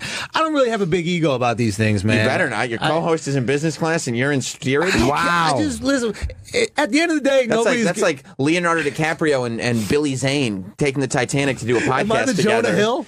Yeah, this is not good. This is not good. Man, I like. You should have that in contract that you get the same travel. Like, I told We Sam. We do have it, but I relinquished it. So the agent came to me. He's a buddy of mine as well, and he basically was like, "Listen, they'll probably pull out, and I know Charlemagne won't want to do it if it's not business, which I totally understand." Yeah. He's like, it's really on you. He's like, I totally understand if you want to do it. And I was like, man, just do the show. Like, at the end of the day, nobody cares how you got there if the show That's true. Good. You're a better man than me. And we were signing it a little longer, Jim. Maybe, if you just were, what were we, 3 years into radio and somebody was like, dude, I flew coach for a long time. A long time. When we signed for Sirius, when we signed to do this show, Jim was like, hey, just so you know, in my contract it says this about travel. I get first class accommodations and travel, You should have that too. Yeah. So I went to my lawyer and I was like, Jim has it in his, so we have to add this into ours. And it was one phone call later and they were like, well, that's not happening. Well, your lawyer, I got to be honest. That's a big no-ski. I think your lawyer let you down. I think your lawyer could have done a better job there. I don't know. I think that was very gettable. Lawyer? Were you using Sirius? Exactly. Yeah, I was using Sirius. Dude, you got hip-hopped. That's like every guy in the rap game they use. Do they use the label lawyer? The label lawyer. It's awful, yeah. Yeah, no, I think, because they said, Andrew Moss said I could share his lawyer, and I thought that would be the easiest thing. Yeah. Is that a bad idea? Andrew Moss is a lawyer, and so is Scott. Oh, no. I think you made a mistake. Yeah, I think your lawyer probably could have pushed for that and gotten it. And it's not being greedy, because you don't travel that much. Yeah. But I told Sam, set aside for that, I think. Yeah, they do. And I told him, because I have an agent. I'm like, I don't use a lawyer as an agent. I'm like, dude, get first. I told him, make sure you get that. Do you have an agent? No, I just have a lawyer. You know what? I think it's kind of smart to sign the deal before the agent. Yeah. And I'll tell you what, because I signed a deal as like an incentive to an agent once, and I was like, hey, you guys will really like me and help me out if I give you money every week. Wait, well, isn't that how business works? Right. And the second we signed it and they got that guaranteed MTV check every couple weeks, it's like they had no incentive to do nothing. shit. Yeah. You have this deal without the agent. Oh, yeah. And you're like, if you want a piece of Sam Roberts, And let me tell you Go something. get me some work. I did not have to pay my lawyer 10%. What'd you pay your lawyer? I mean, just a flat fee, but it was a lot less than 10%. Yeah, 10% is a lot when it comes out of the check. Wait, what kind of lawyer is he? He's an Not even entertainment a lawyer. lawyer. Celino and Barnes. Yeah. He's Barnes. He's actually Barnes. Because you should have paid the 10% because then you would have got your first class travel, and the agents earn it. They really do earn the money. No, they don't. They absolutely do. I bet They an get agent you more would not money. have gotten me 10% or more money. Hey, man. Agents get you more money, man. I never mind paying my agent. I never mind paying because they do get you the money you pay them. They probably got you 20% more, and you're giving them 10%. What about manager? I have a manager I pay 10%, and he like works hard shelling out enough. dough. He works hard enough for me. It's a total of 20%. Business manager? No. You do all your business stuff yourself. I have an accountant that I pay a fee, but there's no percentage. I got a lawyer and I got a hot dog. Yeah. That's what's up. So, What about your wife? You I can got- have your and wife. I got my do wife, things. too. Yeah, but that's to clean the toilets, right? That's right. Attaboy. And yeah. Man and up. The kid's 5 months, but he's getting there. He's going to negotiate the next deal. That's right. We keep it in the family. Yeah, I don't mind that. Keep the overhead low. Do you tip prostitutes? I know it seems like an out there question, but is that someone asked me how much you tip? You can, I guess, yeah. I'm a married man, Sure. Andrew Schultz. Technically, would you? I have in the past, yeah. Not always, So but they I give have. you a fee, and then you go, "Hey, this you exceeded the responsibilities," or is it like a meal where you're like, "Here, I know that this is." It's hard to say. It's kind of I don't know what the real rule is for. You can, but usually a lot of times it's just a flat fee. You know what's interesting? This I found interesting that when you go to dirty massage parlors, Yeah.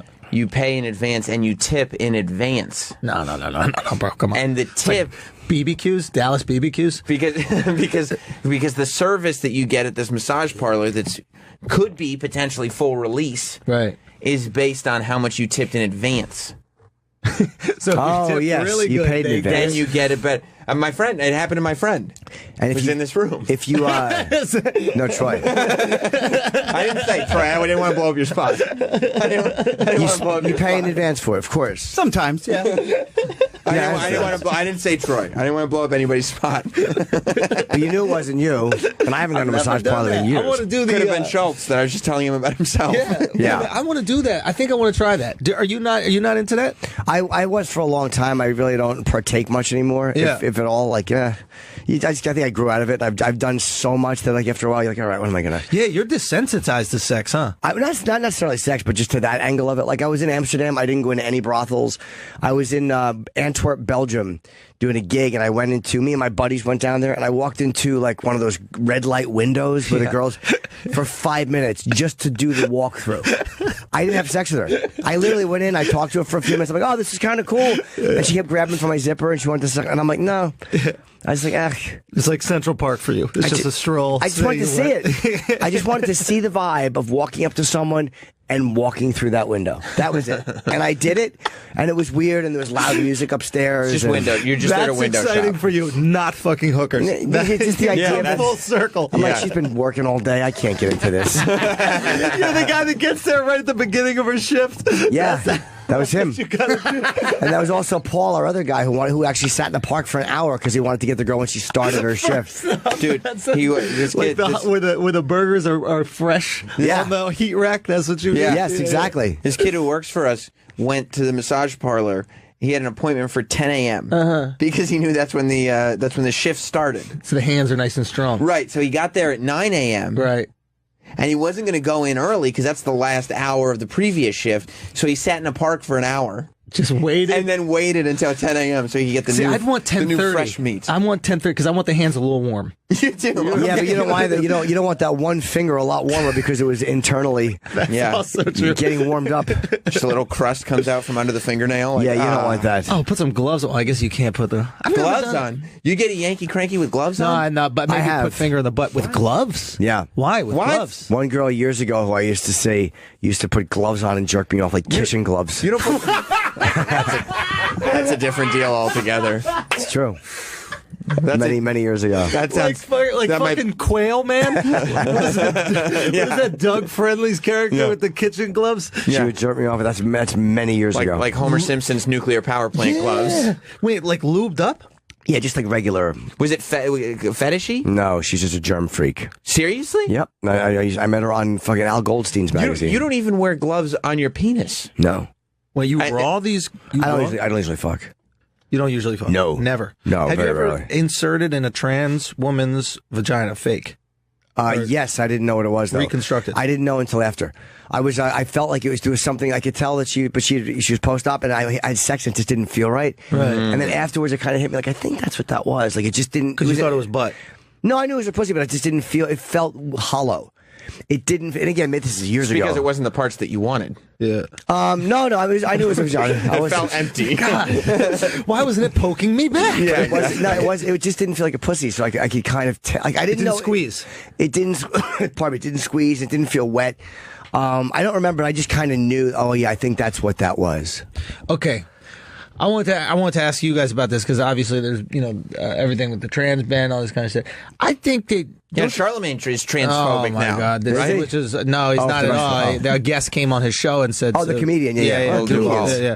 But and he didn't back down from it, which I thought was at least I'm not going to go there. But point is, he said it was something about It was something about like I think that straight guys get this rap for being like the most bigoted, right? If you ask women, hey, would you sleep with a guy who had done some gay stuff in their past? Like unequivocally, they say no. You'd be surprised how many say yes. You're hanging out in the wrong circles. Really? Yeah. So there's never been an issue? No, I'm sure there has. Sure there has. No, I think For that's you right. personally? Oh yeah. Yeah. Girls have said, whoa. I dumped a girl. I stopped seeing a girl for that once because she had a problem with things I'd done in my past. And I didn't feel bad about it, but she just told me she had like an issue with it. And as she was talking, I found myself not liking her anymore. Really? Yeah. I'm like, that happens, right? It just takes over. You're like, wait a minute, because that's her viewpoint. That's the way her brain works. I don't like that person anymore. no, but I'm like, don't think you're gonna get me to try to like Right.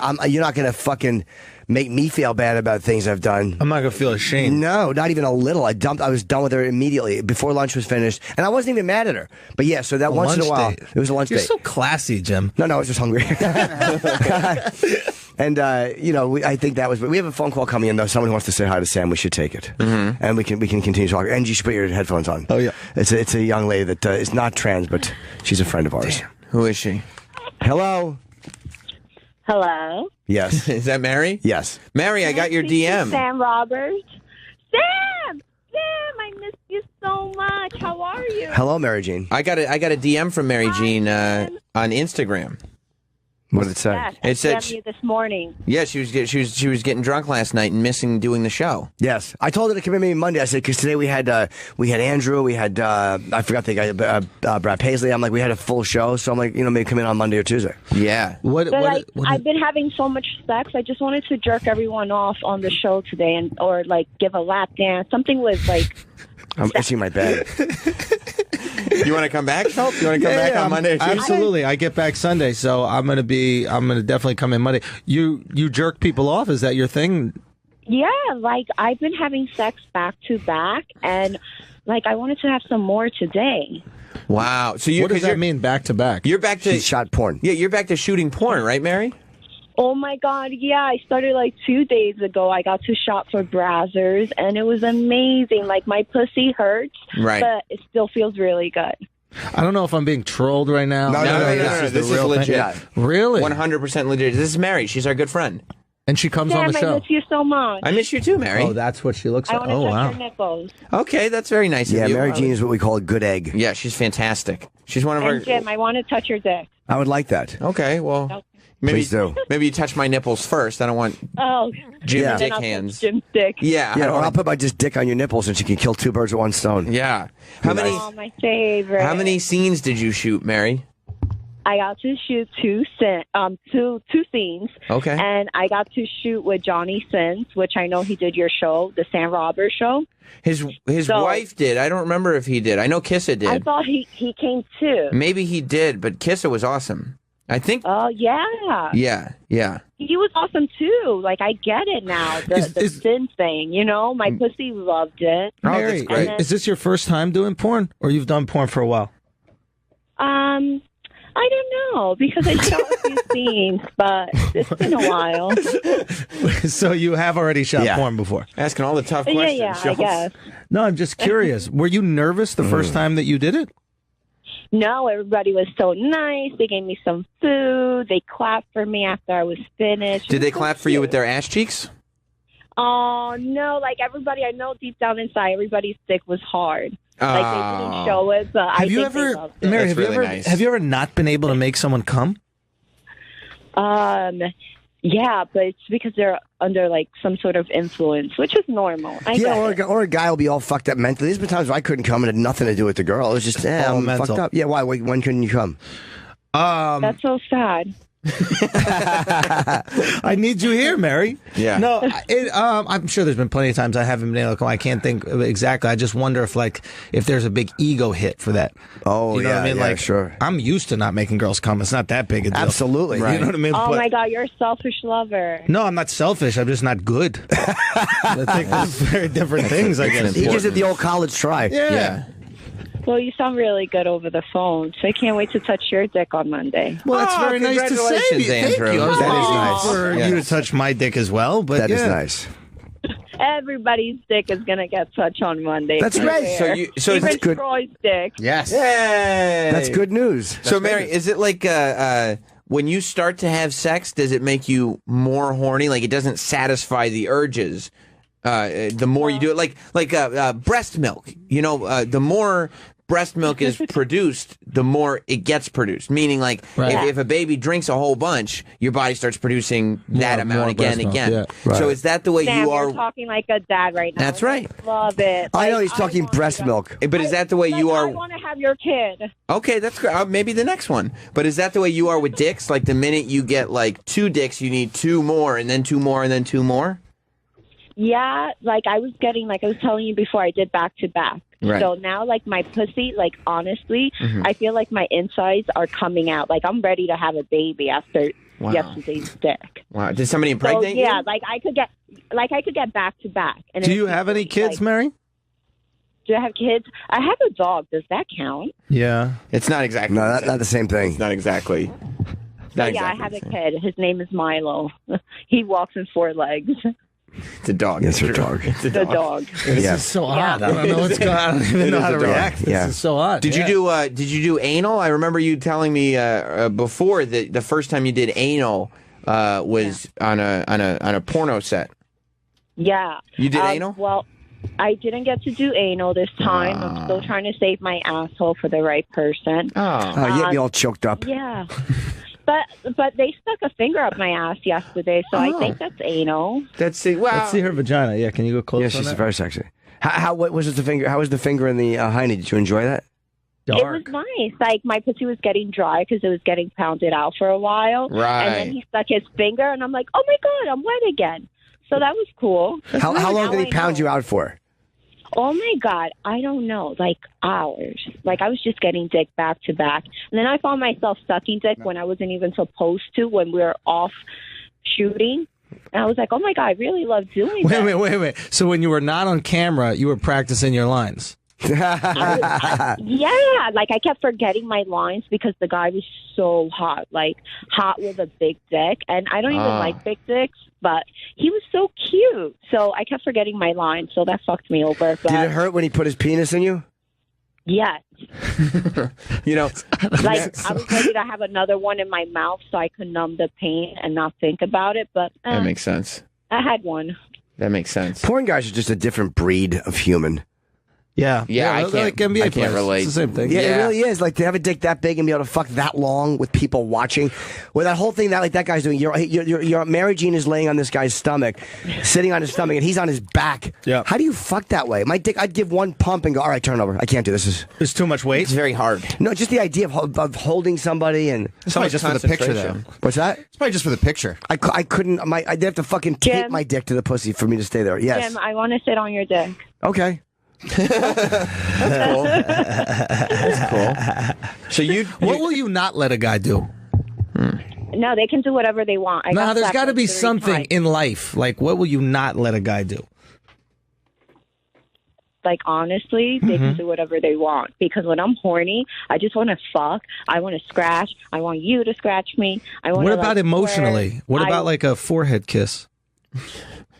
Is that rough for you? Romantic. Aww. What about like holding with like hands where the webbing touches? Is that tough for you a What does little? that mean? That sounds What hot. does that mean? Holding hands,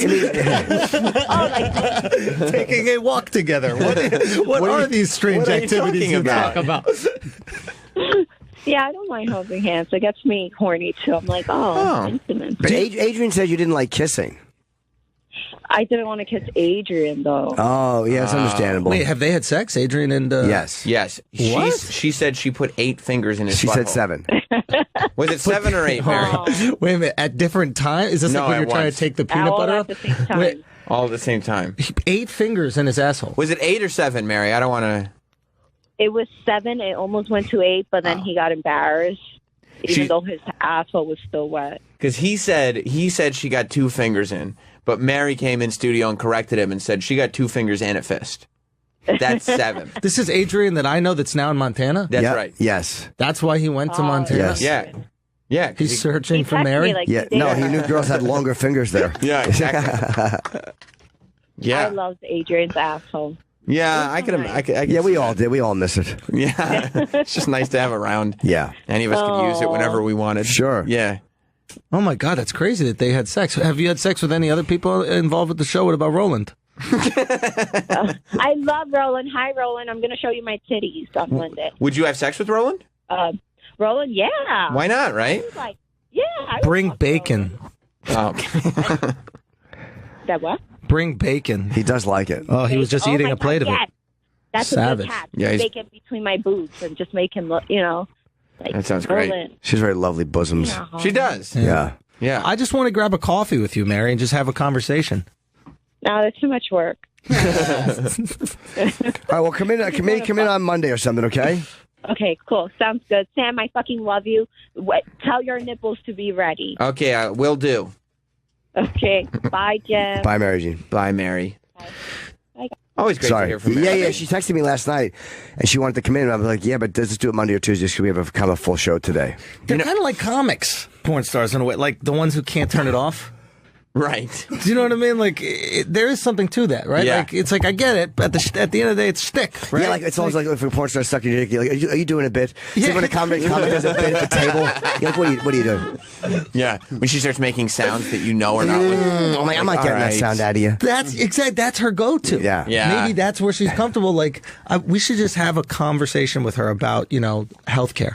Yeah. I've talked to her. I actually hang out with her. Really? We've never had sex. And you should. Shtick is no shtick? I'm okay. I'm okay being friends. I like, what's that? No shtick when you're with her? Nah, we flirt and have fun, but it's like we don't fuck around and we don't fuck. It's weird. What do you guys talk about? Everything. We just go out to dinner. We talk about whatever, the radio show, hold porn, hands. comedy.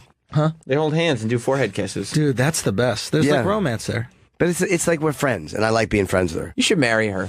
Mary Jean's a fun person. I don't think I could handle her as my wife. Really? No, because she likes to fuck people, and that would be rough for me as a guy. She's also got a bit of a fiery temper. She does. Yeah, she'd probably get me shot. Yeah. Mary Jean's one for throwing dukes. Wait, really? Yeah, she'll throw a punch quick. We did a live show where we did a live show at the Village Underground where we had Mary Jean on just as our person because she's such a character on the show. Yeah. But we also had another porn star in because we wanted somebody to make out with this guy Bobo, and we didn't want Mary Jean to be in that position. So we brought the other porn star in, and jealousy a little bit, and it ended up as we were ending the show, we were saying thank you, good night. Nobody was paying attention to us on stage, and the people in the audience had to let us know that there was a porn star fist fight happening in the back of the room. I got to the cellar a half hour later. That's all any comic wanted to know. Is there porn stars fighting? Like everybody. Oh, there it is. See? Yeah. Hold on. See, look. That's Mary And Jean. then she punched Adrian in the face. Yeah.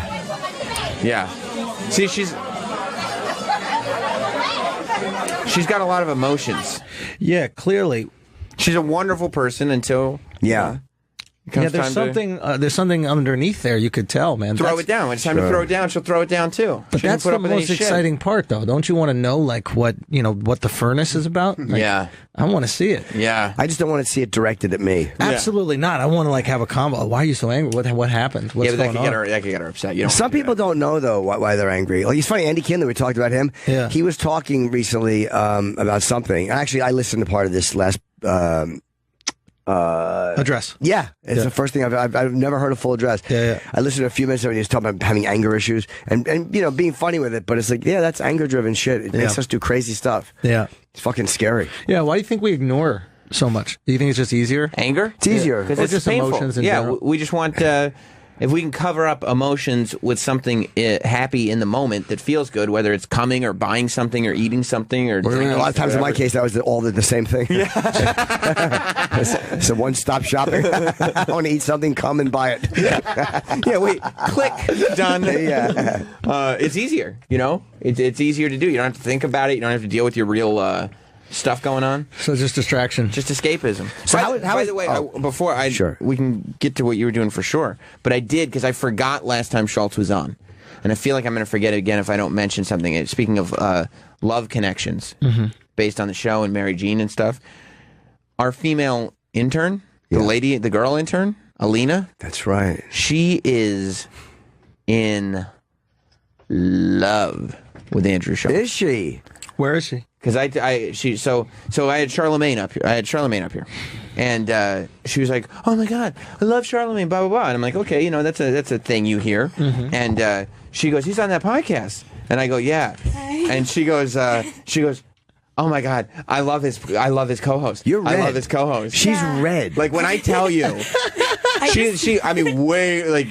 the reason she thinks Charlemagne is amazing is because he gets to hang out with Schultz. She's red. I've never seen you red I need to before. get that in audio. I need to get a clip of that. I want a clip of that. True or false? Why do you think Charlemagne's amazing? Because of you.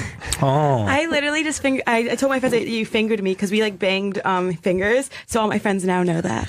Wait, let's clarify what happened here. How old are you, first of all? 23, but I look 12. I'm sorry. Yeah, you go. And touched your shoulder. We touched fingers. I'm not showering ever again. I'm tactile. But yeah, that's so great. I think you have a great taste in guys. I want to taste you. Really? You girls are crazy out here. Every girl that's crazy. This is a real live thing. I want to get to know you, Alina. I'm in Jim's world. Like the fucking I've done. Now I just want connection. I want a connection too. You like Selena? I saw that. Oh my God, my lips are Puerto Rican. You mentioned that before too. You made me like my lips.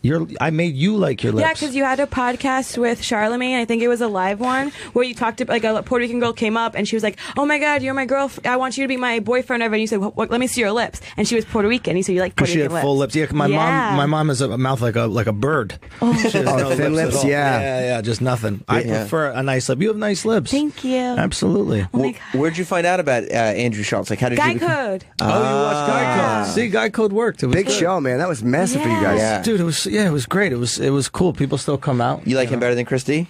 Yeah. I need that in audio too. This is a great ego boost for me. Okay? So much. I just had a porn star that was willing to fuck anybody. Said that she didn't want to hold my hand, but now I have Alina. Yeah. Yeah. Who else was on that show? He's Was Chris? Chrissy, Damian Lemon. Oh, Damian. We have Damian Monday. That's how I met Charlemagne Duval. Yeah. You know. Carly, I saw Carly in the elevator. Oh, Carly's great. I want to be her. Is she doing a show here? She does one She on works with Taylor once a week. On Fridays, right? She's Taylor gorgeous one in real life. one day a week. Taylor who? Taylor Stryker. She doesn't wake Taylor up with in the morning. Just like a girl show in the morning. It's a good show. Okay, I don't know about I it. wouldn't know. I'm too busy concentrating on this one. That's the attitude. Oh, good one, Jim. Yeah, Thanks. Good. All right. So yeah, what is it you like about Andrew? He's a very handsome guy. He's very so funny. Handsome. He's so funny. He's so nice too. He's really and he talks really well too in his podcast. Yeah. Like, I love what he says. He made me love appropriation. We talked about. I remember that one a lot. It was really important. Cultural appropriation. Yeah, because he said that it's like cool that like you believe in diversity and that like I'm 100% pro cultural appropriation. yeah. Yes.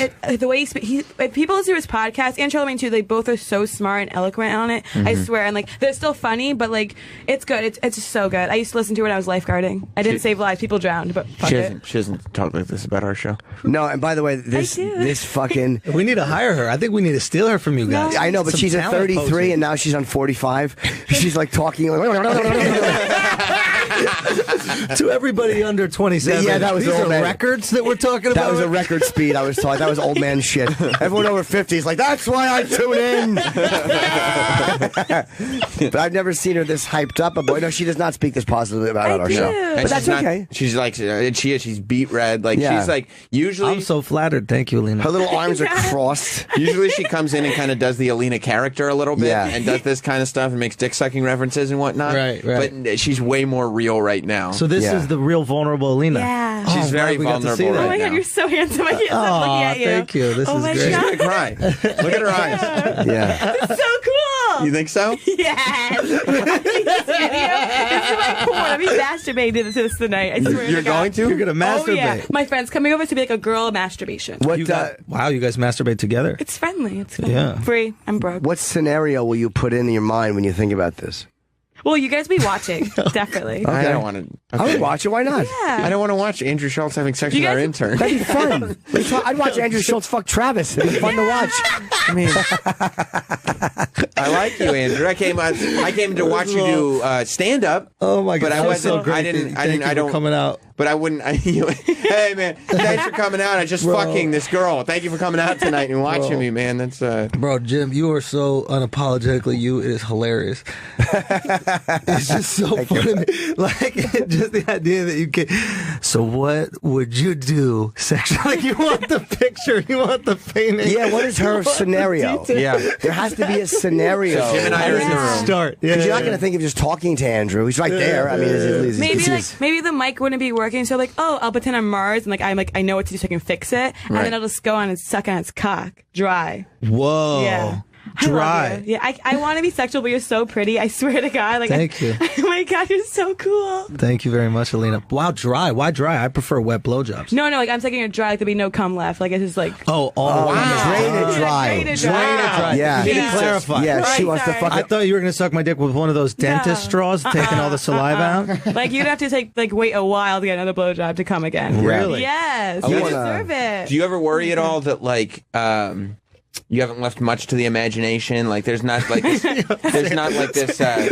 mysterious vibe about you. You guys got the Best dynamic ever. You guys got the best. Like that's sort of like there's no will she, won't she. I don't know going on. But does here. that matter for a guy? Like you like a little bit of that, but I don't think if a girl is like, I want to suck your dick dry, no guy's gonna go like, I prefer vagueness. Yeah, I don't know. I think I got to work for this one. Yeah. We might need a little something to the imagination. You know. My friends say I have to be more mysterious, so I was Right. like, "I'll see if I let you finish." One time I said it to a guy, that they didn't care. Now hold on, we have somebody in the next room who does not believe this. Hot dog. Do you want to just jump in on Travis's mic? What's going on with Hot Dog? Hot Dog's my guy. Wow. Oh, a new hairdo. That's fucking awesome. Look at that fucking Who's face. Hot Dog? Like he's the guy who looks like he's in 1985 in Philly. He really does look like he's in the Furious Five. Yeah. I'm just saying you need to back it up if you're going to be talking all that stuff. I can't yet. shit. August 23rd. Oh, you're saying get some dicks in your mouth and I'm you're going to talk trying, about guys. it. I'm so horny for a dick. You Hot don't Dog, know. Hot Dog, by the I way. am. Wait, Hot are Dog you on just, sabbatical with dicks? What does that mean? That's a Like big word. taking a break. Taking. No, I'm like literally mouth open, legs open, asshole open. No guys sitting in, no guys coming You through. think she's asshole open, Hot Dog? Why until August 25th? Well, that's my end of my internship, so I can actually hit on people here. Schultz, can I tell you what's going on right So now? this isn't hitting Hot on Dog. people. You don't work here though. It's different. She can hit on you. Hot she's Dog- not allowed to. Hot Dog's trying to talk his way into a blowjob. Of course he is. He's like, hey, don't sing it, bring it. You know what I mean? Yeah. I bet you wouldn't. Yeah, right. You may talk about that with Andrew Schultz, but you wouldn't do that with me. So, are you attracted to hot No, dog? we've been over this. Now here's a question. That's a How shame. much? No, hot dog. How much do you like me?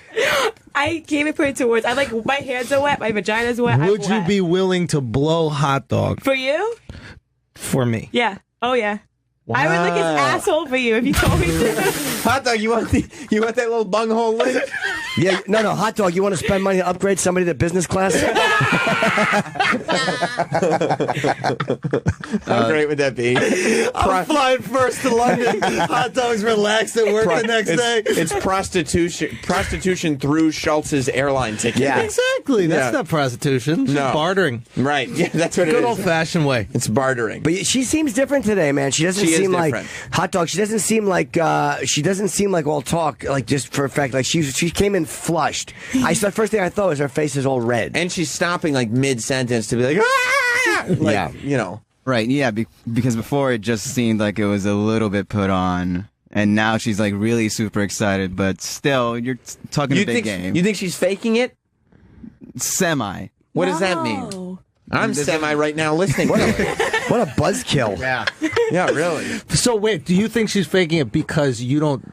Is it like ego that's saying that to you because you don't feel like this is extended to you, so it must not be real if it's extended to anybody else? Well, there's a lot of things like the whole constantly talking about blowjobs. And Not only- yours, though. Not mine. Yeah, she made Well, do you clear. think he's attractive, though? Yeah. Oh, a hot dog. Yeah. So it's his personality. But no. I mean- Are you attracted to him? No, I like white guys. I had a girl. Hold on. Let me. The sound you hear is Jim and Sam applauding. Good girl. You know what I think is going on? Because Anthony's in there too, being like, no, she's full of shit. She's full of shit. she's full Comia of shit." jumping up and down. Agreeing with her. But on fire. Here's what's happening. There is a room full of jealous youngsters in That's there. right. And they're like, well, why isn't Alina excited to see me? This fucking You guy gotta put in the work, guys. Okay, right? You gotta get to them when they're 16 years old. Okay, it's like ISIS. You gotta get to them Yes. early. All right, manipulate them, make them fall in love with you, or like even R. Kelly, to be honest. And then when they're 23 and able to suck dick, attack. Why do you think Sam's Bob's totally right, by the way. Why do you Because think Bob Anthony, Saget gets so much pussy? Anthony's standing over here saying, "Give it to her, hot dog." Oh, what a creep. Ewy. Ew, he's the type of guy that would fucking cheer you on when the pinball machine was happening. Go ahead, give it to her. She's asking for it. Yeah. Oh, creepy Anthony. There's a bunch of dudes in the other room that don't get laid that are like, yeah, she's full of shit. Nobody's like that. Like, Yeah. guess what? Andrew Schultz has put the work in. He put the time in. Quite frankly, he grooms himself a little better than you guys. He sure does. and More Grooming is successful. important. Yeah. Maybe Alina likes that. More Maybe you like a successful. I well-groomed don't guy. care what you're just perfect. You can do anything. You can be in Thank poop you. right Isn't that now. nice? I'm very In flattered. poop? Yeah, I don't care. I love It's a weird thing to say. I love you, Alina. Oh my gosh, did you hear that? That's great. This is so cool. He said it like LL too. Yeah. I thought he was I going to lick do the my peace lips sign and then- afterwards. yeah. The whole thing. He's going to bite into an I apple have in to a go minute. edit after this, but I'm gonna be in the bathroom, like fingering myself. You for are? 5 minutes. Do it in your. I don't know if you can do that at the office. Now do it in the bathroom. Why not? Yeah. Can you do it in the bathroom? Yeah, no one's gonna look. I finger myself in the bathroom, just the other hole. Go on now. Just got his own viewing quarters. Anthony, you jealous? No, I'm not jealous. I think this she's genuine right here because the whole. No, I'm not. Then why The are whole you saying, time- hey, Yeah, give it to her, hot Yeah, dog? give it to her. Because hot dog is back here He wants saying, to like, touch hot dog's smooth, not white ass as he's fucking it, to feel the motion It's of it. like, hot dog, if you get a blowjob for that plane ticket, I get to lunch. Yeah, give it to her. Ooh, he hot smells dog. like cocoa Feels butter. like the Sandlot back there. Yeah, give it to her. You can do it. No, this is like it when the one girl with the room full of dorks would just fuck all of them. Oh yeah, Yeah. When fucking stupid stuttering Bill Denbrow got some puss. Yeah, Yeah. She's a nice girl. They got laid? There's an orgy. All the kids fucked the girl. The one girl. What's who her name? hangs out with Something the Marsh. losers. Yeah. That's Did this Becca happen Marsh? in the second tape? No, Remember well- how it was a double VHS? Well, no, it was not in the movie. It was only in the book. It's Oh. There's an implication in the movie that she dated the different guys a bunch. Right. Like Oh. there is an implication that there's something going on. In the book, it's fully explained. It has something to do with the energy or the love. It's got something to do with sharing love and defeating this thing by love. Although, in all I could think of is how I'd never be able to keep an erection with all my friends trying to fucking to conquer a murdering clown. My dick would fail so miserably. Sorry. What a great plan So they those used the guys orgy came to up beat with. the clown. In a way, it was like something to do with the energy. I bet it was all the guys thought of it. The girl didn't think of it. All No. the guys were like, if we all fuck you, the Yeah. clown will die. Yeah. Pennywise hates that. We all get pussed. Remember Ghostbusters 2 when the love beat the ghost? Right. This is how we beat it. Right. We don't have a radio. Let's all fuck you. You know that movie tortured me. You might not like me after this, but Okay. dude, it. I'm telling you, I saw it when I was in third grade. It was at a friend's or fourth grade, Derek Yadgarov's sleepover birthday party. There was like 8 of us there, and I was so afraid I had to ask a stranger. Not a stranger to me, but one of his friends to come to the bathroom with me while I peed because you know he would crawl out of the drain. Oh yeah. So he went there, and then he literally walked back, went to be. I couldn't go to sleep, and then I went and I asked my friend Derek's parents if I could sleep in the same bed with. Wait, them. what movie is this? I gotta get a copy of that. Sure, I'll watch it. Is that creepy? You think It's sleeping so in the creepy. bed of your friend's parents? Did they No, say you yes? just- They said yes. I slept in the bed with them. Oh my god, I would kill. He was just scared. You would kill. I would kill You would other kill parents. if they did that. Yeah, if they were like, oh yeah, your kid was But like what he if was it's scared, both of so them? he slept in. Then yeah, I don't need a fucking threesome happening. Like I need Double some molesting weird, your like kid. yeah, little 8-year-old. Maybe you didn't even watch that movie. That's why you remember it. Maybe the dad kept saying, "Touch it, touch it." What do you think about that, Alina? Do you think that's cute? Yeah. Did I You have do? fears? Yeah. You're You're horrible. human. I am. Wait, like you look like a god. Wait, Oh, Alina. thanks. Yeah. Like, That's the guy from Guy Code, Andrew Schultz. I know. Isn't that crazy? I get him coffee. I can do it in the morning after I fuck you too. Get do coffee? right after. I do like coffee. I don't like morning sex though. Why? It's just we're at our worst. But no, you deserve it. You just woke up from a hard night. You deserve something else. I know, but we all smell. It's just like I agree. I don't either. I like morning sex if it's OU, like at Awake. I like to fuck there. All right. I feel like we we're gotta take doing, a break. We're doing the Andrew Schultz appreciation show today. So here's a girl who wants to fuck you. Coming up next, country music star. Guys, this Brad is the greatest Paisley. day of my country life. music legend. Yeah. I'm so for you. excited. Okay, buddy, I'm this so is for you. excited. Travis told me we have to break in my ear, and he said Brad is on time. So let's just take a quick break, Alina. Very well done, and we're happy we could make some connection. Who knows what will happen? And Andrew's hanging for the show, and Brad Paisley's going to come Let's in. be honest, he's hanging for Brad Paisley. Of course he is. Yeah. And I'm going to ask Brad Paisley music. Why wasn't on this fucking stupid comedy tour that he's promoting? All right. We'll be right back. Before, Hold on now. well, we should plug our shit before he comes in, Yeah. right? Sam Roberts Live podcast. Well, I was going to say to make sure you listen to Ricky Gervais's Deadly Serious tonight at 6 p.m. British fella. He's on Raw Dog, Yes, he is. as well as Saturday and Sunday at 6 p.m. and then Saturday and Sunday at 11 a.m. East Coast time. on Raw Dog. 6 p.m. on Saturday and Sunday is Comedy Greats. You can look it up. It'll be on our Instagrams and stuff, but I did the show with him. Also, go to HighlineBallroom.com and get your tickets for Sam Roberts Wrestling Podcast Live. Dan Soder's going to be there with me. If you get the VIP admission, you get the lapel pin for free. If not, you can buy one. You can buy one if you want. But I would just get the VIP admission. Why not? Bang. If you're in Atlantic City, come on down to Borgata. Enjoy yourself. 2 comedy shows Saturday night. A lot of laughs, a lot of good family entertainment. I like Country Jimmy. Well, especially because he's got a speak like this. Why won't you always speak? he's got a Talk like this cold to today. Brad. Welcome aboard, buddy. He's got a cold today, so he's got that southern bass in his voice. Yeah. I want to see you do a set like this. Do a 10-minute set. I'd love to go on up there and entertain those folks. Thank y'all for coming. Keep it nice, though. I'm right? going to. I'm going to do the same old stuff that I've been doing. Keep it fair. That's right. I love dating trans girls because it doesn't matter if you leave the toilet seat up. Yeah. Ladies and gentlemen, welcome to the comedy stylings of Jim Norton. I don't know if it'll play for the right audience. And by the way, the old Chip Chippison podcast live show is sold out, but we're working on guys doing a poster for the Chip. It's damn good, too. Is that right? I'm so psyched about it. I'm glad to hear that. I couldn't feel better if you gave me something to make me feel better. I couldn't think of anything. Not good at those country analogies. Nope. Yet. Sometimes No, country, those right there. country Jimmy and Chip are very familiar. Well, it's Brad Paisley's coming on in. 2, 3, 4, 5. Okay, good. Got to count the microphones. Yep. Yep. It's a little embarrassing, but you do have to do that. All right. It is what it is. Where's this gentleman? What's he doing? He's coming in. Okay, cool. Don't get hot. Hey, come on in, Brad Paisley. How's it going, guys? Hi, Brad. Man, How you doing? the young legend, Brad Paisley. How are you? Is that a good title? Because I feel like You I too. think legend is it doesn't Legend give- sort of implies you're done, right? about to die. Right, and you got a lot left in the tank. I hope. But the young legend is like, okay, right? I don't know. Well, do you like legend, but you're not supposed to like it? Right? If someone calls you a legend, No. you're like, oh, no, but you got to kind of like it. You don't want to be a legend because a legend is sort of like, yeah, it's like body of work. Right. Yeah, you had a great run. Oh, like there is an end to this body of work. That's the Legend's like reunion tour. Right. You Right. think legend kind of states that you're almost at the end as opposed to still young with a lot of I stuff? would think so. Garth Brooks is a legend. Well, yeah, but I don't. Yeah, By he's not- choice. Well, he's a legend because he's accomplished so much. Right. I feel like he's also not. He's not anywhere near done. But at the same time, it's more fun to think of myself as young. Yeah, if you're gray haired, you could be legend. Yeah, I got some. Even if you're I got still a in the few- game. There's a few gray. So you're a young legend.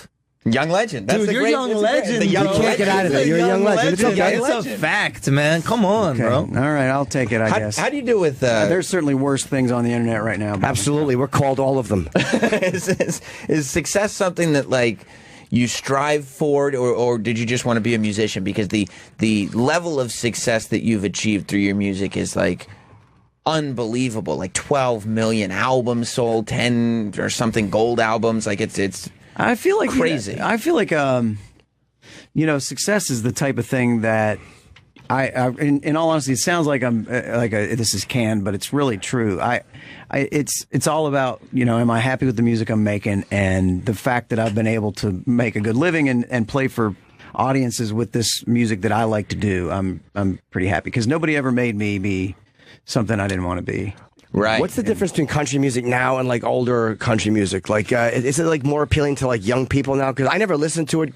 Like Johnny Cash is kind of like the person who's a novice listens to country music. Absolutely, yeah. And Johnny Cash that's as good as it gets. I mean, it's it is what it is. Johnny Cash doesn't sound like other people. Like Johnny Cash, he wasn't necessarily typical of the era he was in. That's maybe why he's one of the greatest of all time. Is that Johnny was like, it's Johnny. It sounded like Johnny. Yeah. It's like a Michael Jackson song is always a Michael Jackson song. Doesn't matter what he does. No doubt about Unless it. The Weeknd doesn't.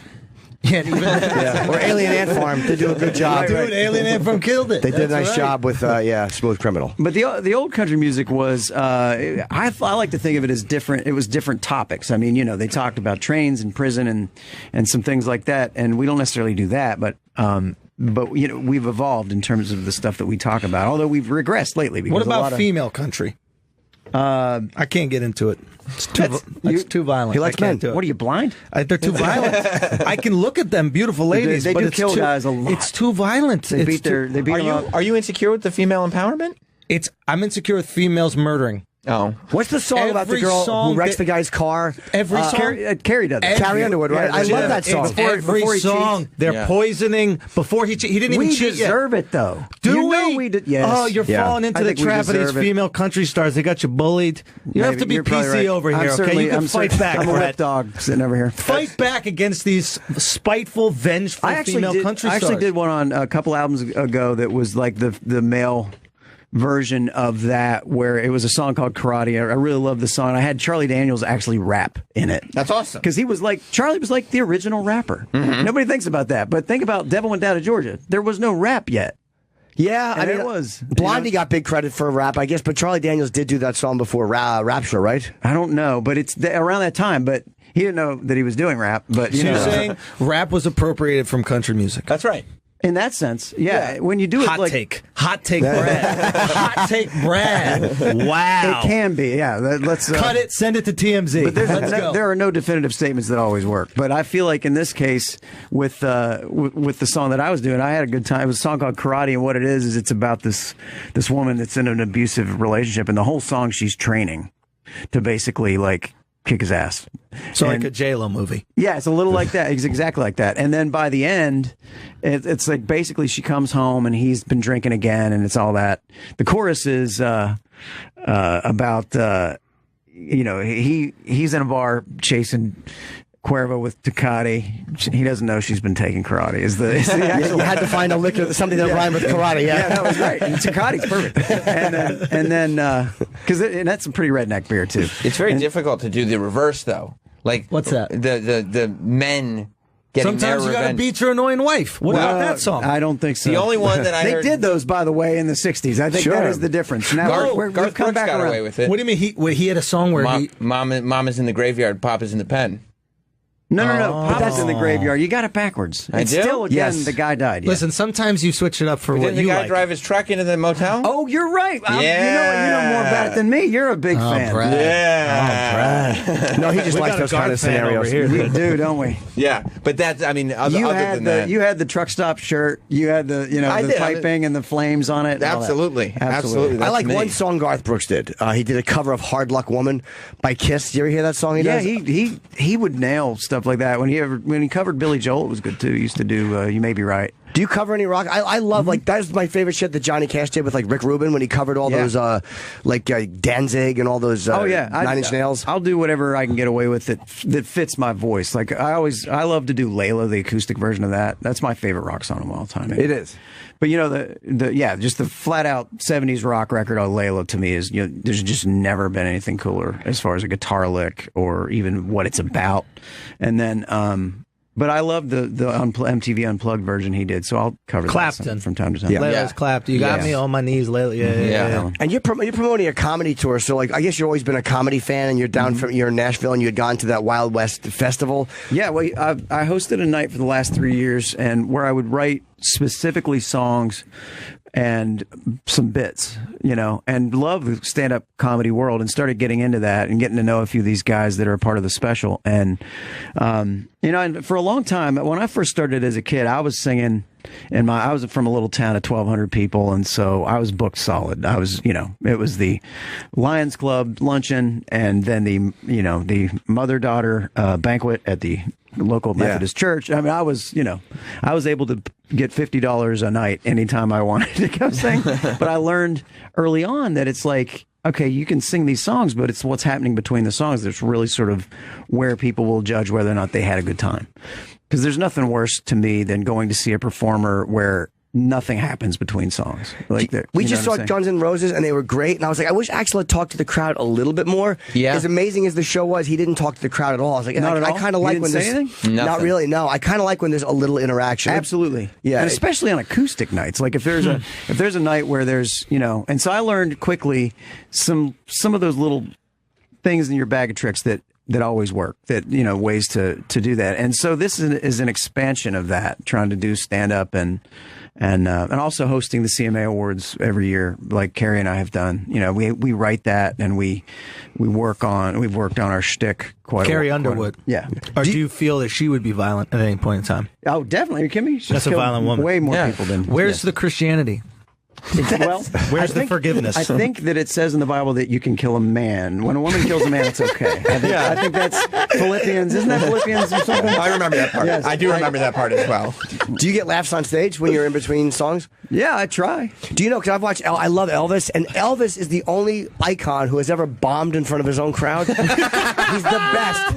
Elvis would tell jokes, and they would never get laughs. He was just I guess he was on pills. He didn't give a shit. But it was just fun to watch Elvis, barreling out jokes, and then they were just getting nothing from the audience. It was so great to watch this guy bombing in front of his own crowd. I will roast my audience, and they've gotten to know me enough that I can get away with it. Like, how, there's a lot of sort of pandering to your audience in rock or country music, because you stand up there and it's like, this is the greatest city in all the world. I'll stand up and I'll go, what do you people live here for? You know what I'm saying? I'll do that in the middle of a concert.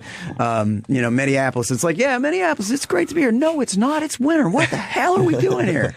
Is there something about comedy where when you do something as well as you've done country music, I'd say you've mastered country music. Not that you're finished you keep going back to finished. You've done very, very well. He's trying to get you out the paint, bro. Yeah. Do you look at a comedian and go that's something I'd like to really master as well? Oh yeah, you know what I mean? Yes, I'm a student of it. I've watched many a stand-up special and sort of studied why, how you get this thread through sort of an evening, those things where you sort of seamlessly weave into stuff. And it's easy for me when I write a couple songs. I can do that. I'll write something that's kind of, that's a bit, that's actually there are songs as writers in Nashville where we write things all the time that don't make the record. And that's all this is. The stand-up special is sort of me saying, oh, this is a venue where I can play that song about dating your cousin that we wrote that I would never put on a record, but boy, it kills when I sing it. So, and it's kind of fun to do that. But the hard part, like we were saying, is in between songs. It's like, how do you weave them together and do a cohesive bit? Yeah. And let me just promote Brad. It's called Brad Paisley's Comedy Rodeo. It's a 1-hour special available now on Netflix. Oh, no, I'm sorry. Tuesday, August 15th. Sorry. And it's got Mike E. Winfield, who I don't know.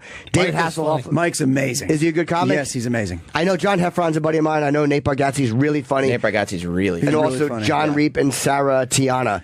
And so you Sarah's really funny, too. Oh, I don't know Sarah. And John is John's really funny. The bit that John does in this special is all about how he finds his dad's porno tape and it's an amazing sort of. And what's crazy is it's kind of PG. The whole thing's PG, his thing, and yet he's talking about finding that tape and what happened, and it's true. Have you ever done? Because I know John Mayer. I love John because John goes on and John likes to be funny. Yes, so he would come does. down to the Comedy He's Cellar good at it. sometimes, and he'd go on and just do pure comedy sets. Yes, he does stand up. Did you ever want to do like a pure set where you just go up there and just talk and see I've how done it that goes? a few. Oh, you have. I've done it a lot. Yeah. How'd it go? It went great. I actually have done. Kevin Nealon's one of my best friends, and I'll go sit in with him at the Laugh Factory. I've done that before, where we'll go out. He does a new material night, which is fantastic. Which is like, I love that. Where Sure. the night that I did it, Jeselnik was there, and he had, it's just people holding. They're holding cue cards, and they're It's the just, best. We have a new joke night at the Cellar. Fat Black in New Pussycat York. around the corner, Fat yeah. Black Pussycat. They do it Monday and Thursdays. It's my favorite show How in the many city. bomb? How many like? What percentage of the jokes? Yeah. If your jokes aren't bombing, you're fucking up. It should be Yeah, you new. shouldn't- Like no, you right, shouldn't right. be- you When I should be see good people for doing it. their old stuff, I'm like, what are you wasting What do this you want? for? Saturday Night Last for $10, you jackass? This is what you're here for, to work on material. No, But it's crazy. Exactly. And I love that tightrope of all of that. I love it. The worst is when you're bombing. Like we can always get out of a good bomb, but the worst is when you're bombing and you're like, okay, I'm bombing. Now let me pull out. Yeah. And you can't.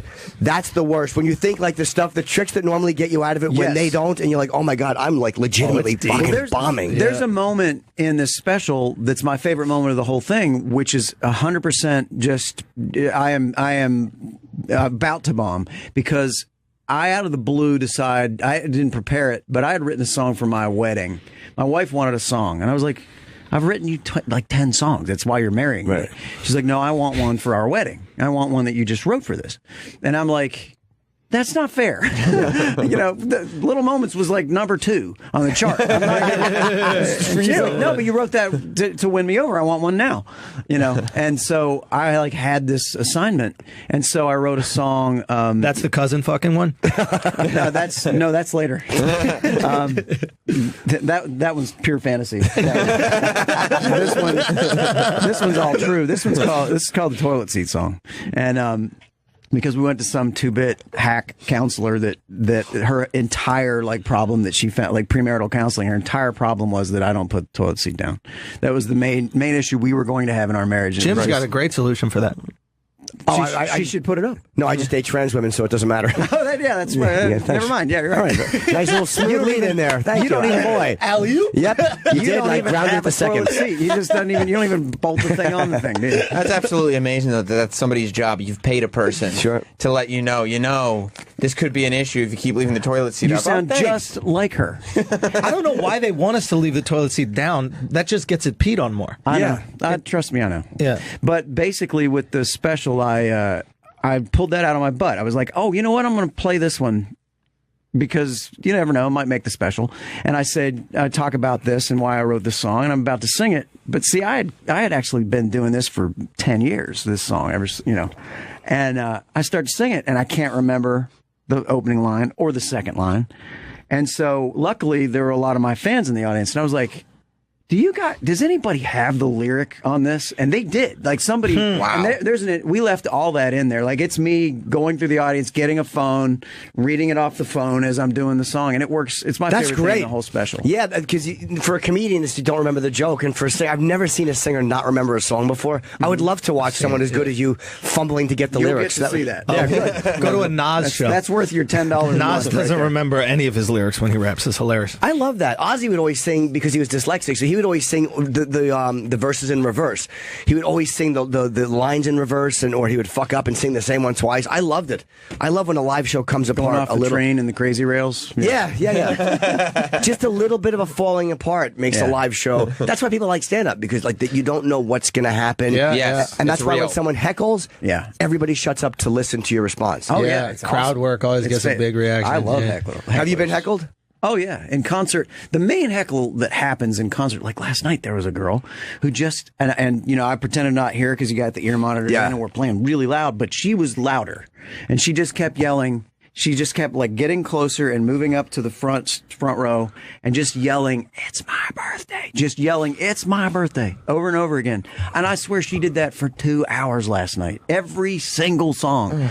It's my It's like, what do you want? Did you acknowledge it at all, or not? It was easier not to because I didn't know. I could tell she was the one that it would not end. If I'd acknowledged, there would have been no end. Or it would have been great if he went, did anybody have any birthdays? Then when she screamed, went, all right, no one. And then went back and all right, you just gave me a bit. Thank you. And played another song. But to stand there and scream in a live performance, it's so crazy. Dude. Have you got nasty heckles, though? Yeah. Like that was a nice heckle. And those are harder. Because a nice heckle is like somebody's trying to have fun with you. You're trying to be nice. So you can't shit on them because they actually really love you. They just don't know what they're doing is wrong. Those are the words. You're my favorite. And it's like, I gotta cut you off. Thank you. But what about, what's the worst thing anybody said to you? Do they try to roast you? Nah, that's the beauty of being a musician. Typically, you're pretty loud. You know? And I mean, for the most part, it's sort of like it's more like, mad that you didn't sing what they wanted, or something. Like, sing. It was fun in Sweden the other day because we just toured there, and they're a different audience. They don't know which songs were hits. So all the way back to my first album, which is 17 years ago now. I mean, we're talking about they know the words to everything. Yeah. I mean, there's no line there, and there was somebody holding up a note or a big thing that said "Play Cloud of Dust." That's like track 7, first album. It's about a drought in Texas. It has nothing to do with Sweden. And not only that, but I haven't sung it since like 1999. Could you remember the words if you had to, or no? No way. And I looked down and I'm like, and they're like, and they were really great people. You could see them. They had waited forever and they're wanting to hear Cloud of Dust. And I'm like, I would do that for you if I knew the first word of it. And I don't even know any of it. I know the hook is Cloud of Dust. Yeah. And so the next night they wrote them out on poster board. Wow. Did you sing it? Yeah. Off the poster board. Yeah, I used cue cards and did That's amazing. Does your voice go at all? Because being a singer seems like so much fun, but then you guys have to worry about your voice going. So what do you do if your voice is kind of shut? I'm typically very good, knock on wood, about knowing when I'm reaching that line and shutting up. And that's the thing. I haven't ever, the only time I ever had to cancel Austin City Limits once and come back and do it later because I had lost my voice. And the only other thing I had that weekend was a private show in Texas for a corporation, and they didn't care if I could sing or not. So I basically went and did that and sounded terrible. Oh, really? And did you tell them before, like, hey, look, this is not... Yeah, they didn't care. You know what I mean? It was like people eating dinner and, in suits. They're just happy that you were there doing a gig. Yeah. I would like to meet you. That's what it's about. No, yeah, exactly. Question. Okay. I grew up here in New York City, and look, a lot of times you would hear people say this sentence. What's your favorite type of music? I like all types of music except country. Yeah, I've heard that. There's a prejudice against country. There's a prejudice against country. I Some people admittedly can't wait had to tell me that. Why? What is this about? I just found country, by the way. Who put me on? Was it you put me on? No, I put you on to some more stuff once you got started. Yeah. But I think it's multi-layered. It's sort of like the twang aspect of it. Some of the stuff, it doesn't have as much of that anymore as it used to. I mean, in my opinion, unfortunately, but it's easier, it's more palatable now because it sort of more represents, it sounds a little more like 70s rock, honestly, or even pop. But I think that there's a twang aspect that you just associate, that steel guitar and that twangy guitar thing that rubs certain New Yorkers their own way, maybe. And I think that, but it's an acquired thing. It's like your first sip of beer is sort of, typically kind of like, what is this all about?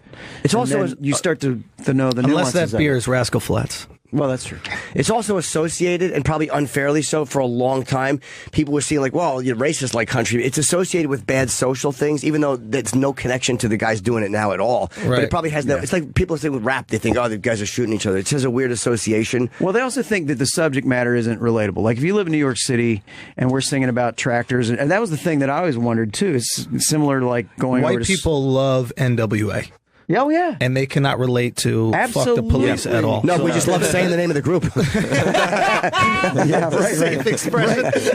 But I think like when you think about, it's the same reason why it worked for me to sing country music in Sweden. They don't have 4-wheel drives and go mud bogging in Sweden. You know what I'm saying? Right. They're not, but and they also don't wear cowboy hats typically. Right. But when I come to town and we do something, they're decked out. I mean, they're it's chaps and holsters. They're like ready. They think this is the Wild West. And in that sense, it's fantasy. And I think New Yorkers feel that too with country. Like now, there's people going, oh, it's fun to play dress up for a weekend and get our button down shirts and cowboy they go to hats that Stagecoach We have to event or whatever. We have to rap with you. It's not that we want to, but they're telling us. I'm sure I gave them the signal. I was like, nah, I can't. Get me out of here. I'm done with this show. But Roland is panicking back there, and so I want to promote properly what you're here to promote. It's obviously Brad Paisley, PAISLEY.com, and Brad Paisley on Twitter. And it's Brad Paisley's Comedy Rodeo 1 hour special. It's available exclusively on Netflix Tuesday the 15th with Nate Bargatze and John Heffron, both of whom I know and who are really funny. John Reap, Sarah Tiana, and Mike E. Winfield. And also Hasselhoff and Reba McEntire make appearances. Yes. And we really appreciate you coming in. I mean, you're at the PNC Bank Arts Center tonight, right? Yes. Yeah. So I mean, you're on tour. Like we are touring. You're performing last night. But I'm thrilled to performing honestly tonight, doing this today. It's really great to have you. It's a thrill to get to talk to you guys. Thanks, honestly, Brad. Big fan. Thank you so much for coming in, and we'll be right back. Thank you, Brad. I got to be honest, that was a fun interview, boys. It's even better. That's even better. I know you've definitely. He's nice job, Sammy. Nice job, Andrew. Thank you, sir. You sound like you could be related to my mom. Yeah, I probably am. Southern? My parents are. I'm biblically related to her. You're directly related. They were, my parents were both born in Kentucky, but both their families ended up moving to Detroit because a lot of people in the South did when work opened up in Detroit. Yeah, I think your mama saw something in Detroit she liked that she didn't see in that small town. She was a young child. Yeah, I understand. She had foresight. She sure did. She knew what she was going to crave when she got older. Yeah, my Boy, dad did she. My dad couldn't watch Sanford and Son without a cucumber in her hand. What? How old do you think Sanford? What?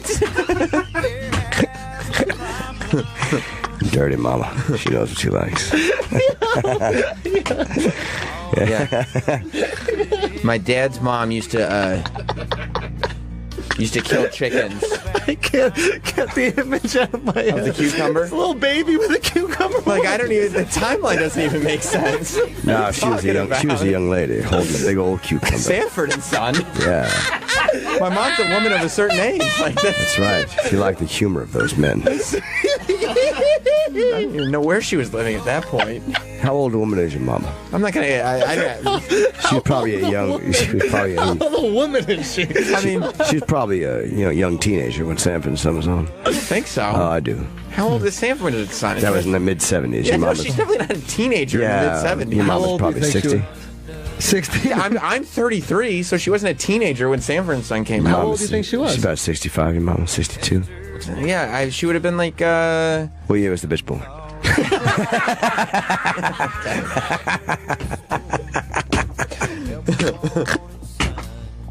Old enough that your timeline doesn't quite add up.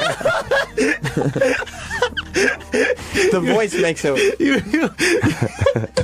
What's the name of this character? I don't know. Probably won't be good much past today because Jim's got a sore throat. Yeah, no, it's not going to work. It's not going to work once you get that cold out of your system. I'm just trying to talk quiet so I don't throw my voice out. Oh, Sammy. With the music in the background. I like it a lot. Welcome. Jim Norton, Sam Roberts, Comedy Jamboree. Good for Brad, though. He really enjoys comedy. Dude, yeah, my he's whole, cool, man. Nice guy. Nice guy. My whole extended family is all Southern, all rednecks. Really? A cousin named Puddin'. Hot. Like, yeah. I guess. Cousin named Puddin'. He's a guy. Yeah, of course. Yeah. I would hope he's a guy. That's right. Yeah. Did your mother talk to him? I mean, I think he's on my dad's side, if I'm not mistaken. She likes pudding, doesn't she? What does that mean? She don't like vanilla pudding. She went up there to Detroit to get what type of pudding? That's right. Chocolate pudding. Chocolate pudding? That's right. By the time they finished with her, she had a little raspberry in it, bleeding. I see. They put it to her, those Detroit boys. I see. Yeah, it'll happen. They knocked old Mama Roberts' pussy through the mattress. You think so? Yeah, I hope so. Man. Could have happened. I hope it did. I hope she's not listening. Of course she's listening. I'm sorry. Yeah, it's not me. She listens every day. No. Yeah. She knows Jim. She's a delightful woman. She'll see Jim soon, I'm sure. She's actually funny. I was talking over the holidays. I was talking about cookies, because his mother can really bake, and I was saying that what she does was, to make her cookie special, she pulls a gray pube out and bakes it into the cookie like a handle, so you can pick it up and eat the cookie. You said this to her? No, on the radio. Oh, of course okay, not. yeah. But when I saw her, she said that she was going to make cookies, and she even made one special one for me with a handle. I was like, oh no, she heard it. She made Jim sit in his mess. She did. She's like, okay, Jim. Yeah. She's such a nice lady. She is. What's her name? Her name's Roberta. No, it's not. Yeah. Roberta Roberts? Yeah. Oh, Yeah. dude, that's amazing. Her name's Roberta Faye. Roberta Faye Roberts. Oh, that's great. F-A-E? F-A-Y? F-A-Y-E. Oh. I think. Oh, yeah. God, what a fun show so far. No, that's why I know all this stuff about country music. It's all I listened to growing up. Because, I mean, from them, you know, like you listen to your parents' music. Like, my music was different, but my parents' music was all country. Someone farted. Yes, someone did. Was it a country fart? Yes, it was. I thought there was a little twang on that fart. Yeah. There was a twang on it. Sounded like someone was playing the, what are they playing, the tub? Banjo? The banjo? Yeah. No, it's like, what's that big thing? The washboard. Oh, yeah, the washboard, yeah. Did you call it a tub? Yeah, wash tub or something. There's a word for it. Those fucking hayseeds use. What airline are you flying? I think British or some shit. Are they good? British Airways. Yeah. Should I try to upgrade on the British? If you have miles, sure. How much do you think a regular upgrade would be? A lot. I'm going to guess your ticket. This is a total guess. When was your ticket booked? A month ago, maybe. Okay, so your ticket probably cost between, I'm going to guess $1,300. I'm going to guess $1,200.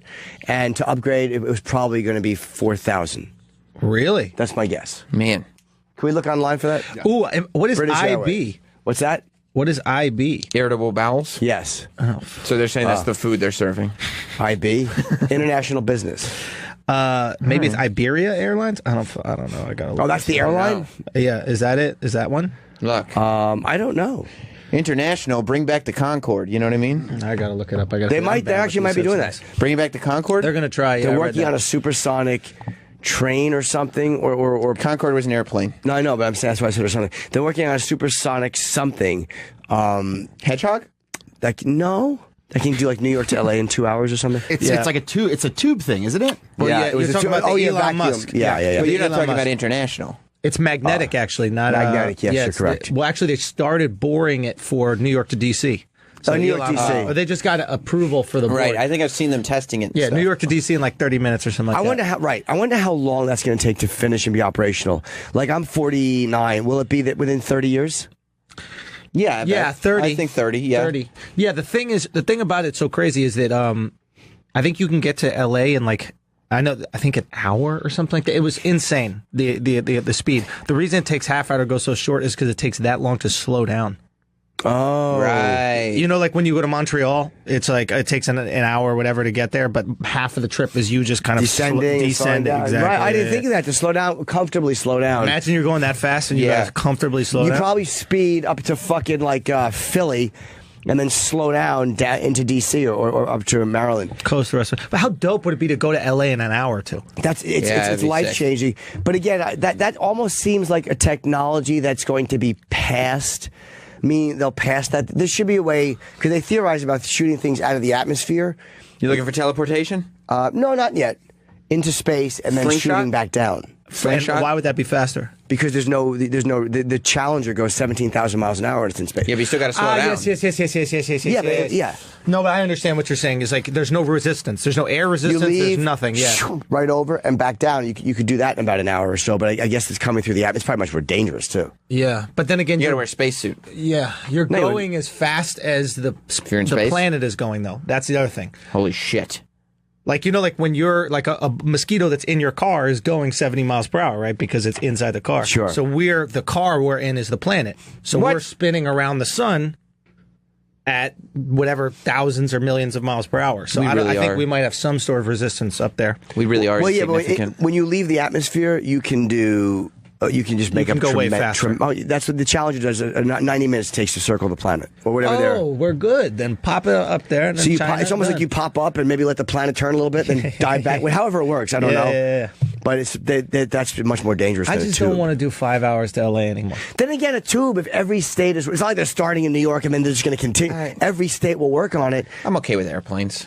I wouldn't mind a faster way, though. Just quick. It's like, it's a meeting. You could be like, okay, I'll come out there for a meeting later today, and you could have a dinner. People could live in New York and commute to LA or commute to DC. Then like again, my the problems separation. with a fucking... Take my time. The problems would be amazing. Like if it broke down or there was a fire, you know. Dude, everybody's dead. It's like plane crash. Done. But technology is crazy. When it was probably like 20 years ago or so. But when we were living in England and we were leaving, like everybody was freaking out because they were building the tunnel. It's just a tunnel. Yeah. Between London and Paris. Yeah, but after Dunkirk, you need that. That's true. That's You know probably what I what mean? they did. They could have used it in Dunkirk. Dunkirk. If the tunnel was there, Dude, they would've won. fuck it. It'd be easy. Everybody in the tunnel. Just go to the tunnel. Here's your jam sandwich. Yeah. Oh no, they're on the water and in the air. Just use the tunnel. Yeah, Who what are cares? you guys swimming back? Yeah. What's going We on? have to wrap up. Someone is... Let me ask, I want to go to this. You'll be interested in this. Peyton in Mississippi. I don't know if this is true. Hello? Hey, man. Hey.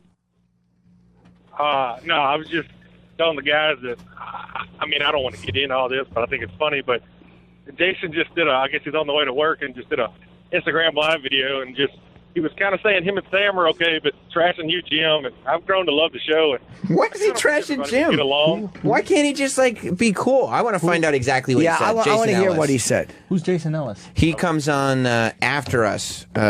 He's moving afternoons on Monday, but They're watching it right now in here. They are. Yeah. Well, Okay. can we play it in here? Or tell Troy where to find us. We can play it. We have It's to on wrap. Instagram. I'll let you guys go. Appreciate it. Have a great one. Thank you. How Lizong is it? Yeah, I'm gonna defend the show anymore. Like, you're a fucking dribbling snake, fucking worm. Like, Who's he talking about? I think he's talking about he Jim. fucking hated me from the start, just like Opie said. That dude fucking hates me. You talking about Jim? Why? Now he got what he wanted, so now he can piss on me. So He's not talking about Jim. Yeah. How's Jim pissing on him? the other thing, I'm not trying to look for drama. Like, you fucking love drama, dude. That's your thing. Oh, because he had said made some remarks. I responded to those. Because I ain't trying to start drama with you. I didn't say anything about it. I said your show's good. That's it. I'm done defending his show. Fuck. Make up fucking fake shit in your own dribbling mind. Dribbling. Fuck that cunt. Fuck you too, Jason. Oh shit. Fuck you too. Sam's on my side, but man, it wasn't easy. Fucking, he had to get all weird too. I was like, dude, come on. Is he just doing shtick? I think so. Is this shtick? He's looking for someone to talk about him. Ugh. God, what are you doing? I don't care. Like, let's don't do that. His attitude changed very quickly once he realized that he wasn't going to get what he wanted. Oh yeah. Look, here's the thing. I don't know if he's kidding or not. I don't like to react to someone who's joking. Yeah. I reacted to him saying something a little bit shitty about me doing an MMA podcast. He was being he wasn't being awful. But if you want to argue on the radio, I'll do that with you all day, every day. I know who I am. I'm not in search of an identity. I'm not running around going, "Hey, everybody, this is who I am this week." I've been the same Jim Norton for a long time. So I don't know what you're doing. If you're fucking around, I don't want to react too harshly. Right. But if you're really saying fuck me, then fuck you too. I know who I am. I've been the same guy for a long time. I'm not running around putting on different costumes trying to get people to go, "Now am I okay, guys? Now am I okay, guys?" What do you mean? Just trying to be something different every week. I'm crazy. I'm extreme. I'm a nice guy. I love Opie and Anthony. I love Howard. I do this. I suck dick. Fine. Be all of those things, but just be consistent. But I don't want to bash the guy if he's just fucking around. Right. But that's a little bit annoying. I always liked Jason. Opie's wrong if he said I always hate him. I didn't always hate him, unless he was talking about Anthony. Because Anthony didn't like him. He might be talking about Anthony. So if he's talking about Anthony, but I wasn't the one who bashed Jason. So if he's talking about Anthony, you take all that back. Well, yeah, I'm reacting angrily to something that I think somebody is Why would saying he be talking about Anthony? That I don't. But I'm saying I couldn't think. Why would he talk about me? Because he is talking. Why about are we so sure that he's talking about you? Did Because he Jim mention- and Sam. And he did say I got Sam on my. I don't know why he said it was. Did he say that I was making a big deal about whose show was number one? Or If he did, he's sorely mistaken. He's the one that brought it up. He is the one that brought it up. Did he have a morning show too? He came on after us. Yeah, and he kind of thought that he should come in and I guess take But over. And it was the station that we were already on. It's no competition. So the beef. I'll tell you, Andrew Schultz. The beef started, and it was Is because this redundant for listeners? I mean, you can tell people me love Okay. All right. drama. I'm gonna shit my pants too. There's no beef between me and Jason because we talked about it after and But just the fact that you had to call in and talk about it because he was saying shit. One day he goes he asked me, "Hey, can I call you on the air?" I was like, "Yeah, sure." And so he called me up and he was like, hey, can we move our show? Can you move your show an hour earlier and then we can move our show an hour earlier on the air? And I was like in my head, I was like, well, I don't really make programming decisions. But I said, no, I mean, our preference, we're not moving because there's guests and blah, blah, blah. And then he said his show is number one. And I said, well, I disagree. I think our show's number one. And then I talked about it on the air. But I don't know. I think we're cool now because we both just think our show's good. Is he doing just radio, old school radio? Yeah, I don't know. That's why I don't want to kill, because I do like the guy. Yeah. And I have said I liked him. I didn't agree with him on Nick DiPaolo. I'm sorry. I don't believe in censoring people just because you're now admitting shit that I've been talking about for a decade. All right? So what? You don't deserve a round of applause because you admit that you fucking like trans women. But most importantly... Gives a fuck. Oh, that's what he's saying? No, I mean, look, and again, for him it might be a revelation. I mean, I respect the fact that he's coming out and talking about this stuff. Yeah, but you put in the work. But I also don't want Nick censored because he has a certain feeling about it. Or Dude, whoever. I get it's like all the people who wore skinny jeans and now you're seeing like everybody in hip hop wearing skinny jeans. Like, you used to call me gay for fucking 15 years for wearing skinny jeans. We have to wrap up. Before this, I just want to say I don't want to react too shitty because if he's just being kind of silly and fucking around, I don't want to bash the guy because I do like him. And the real point of all this anyway is that if you go to HighlineBallroom.com and you can get tickets to Sam Roberts Wrestling Podcast August 16th. Tickets are available now, so go to HighlineBallroom.com or any of my social media and you can get tickets to Sam Roberts Wrestling Podcast live. Dan Soder and other surprise guests will be there. Yes, and if you're saying Jason's saying fuck you, just kind of being silly. But if you're saying fuck you, you're a cunt and meaning it for real, then fuck you too. For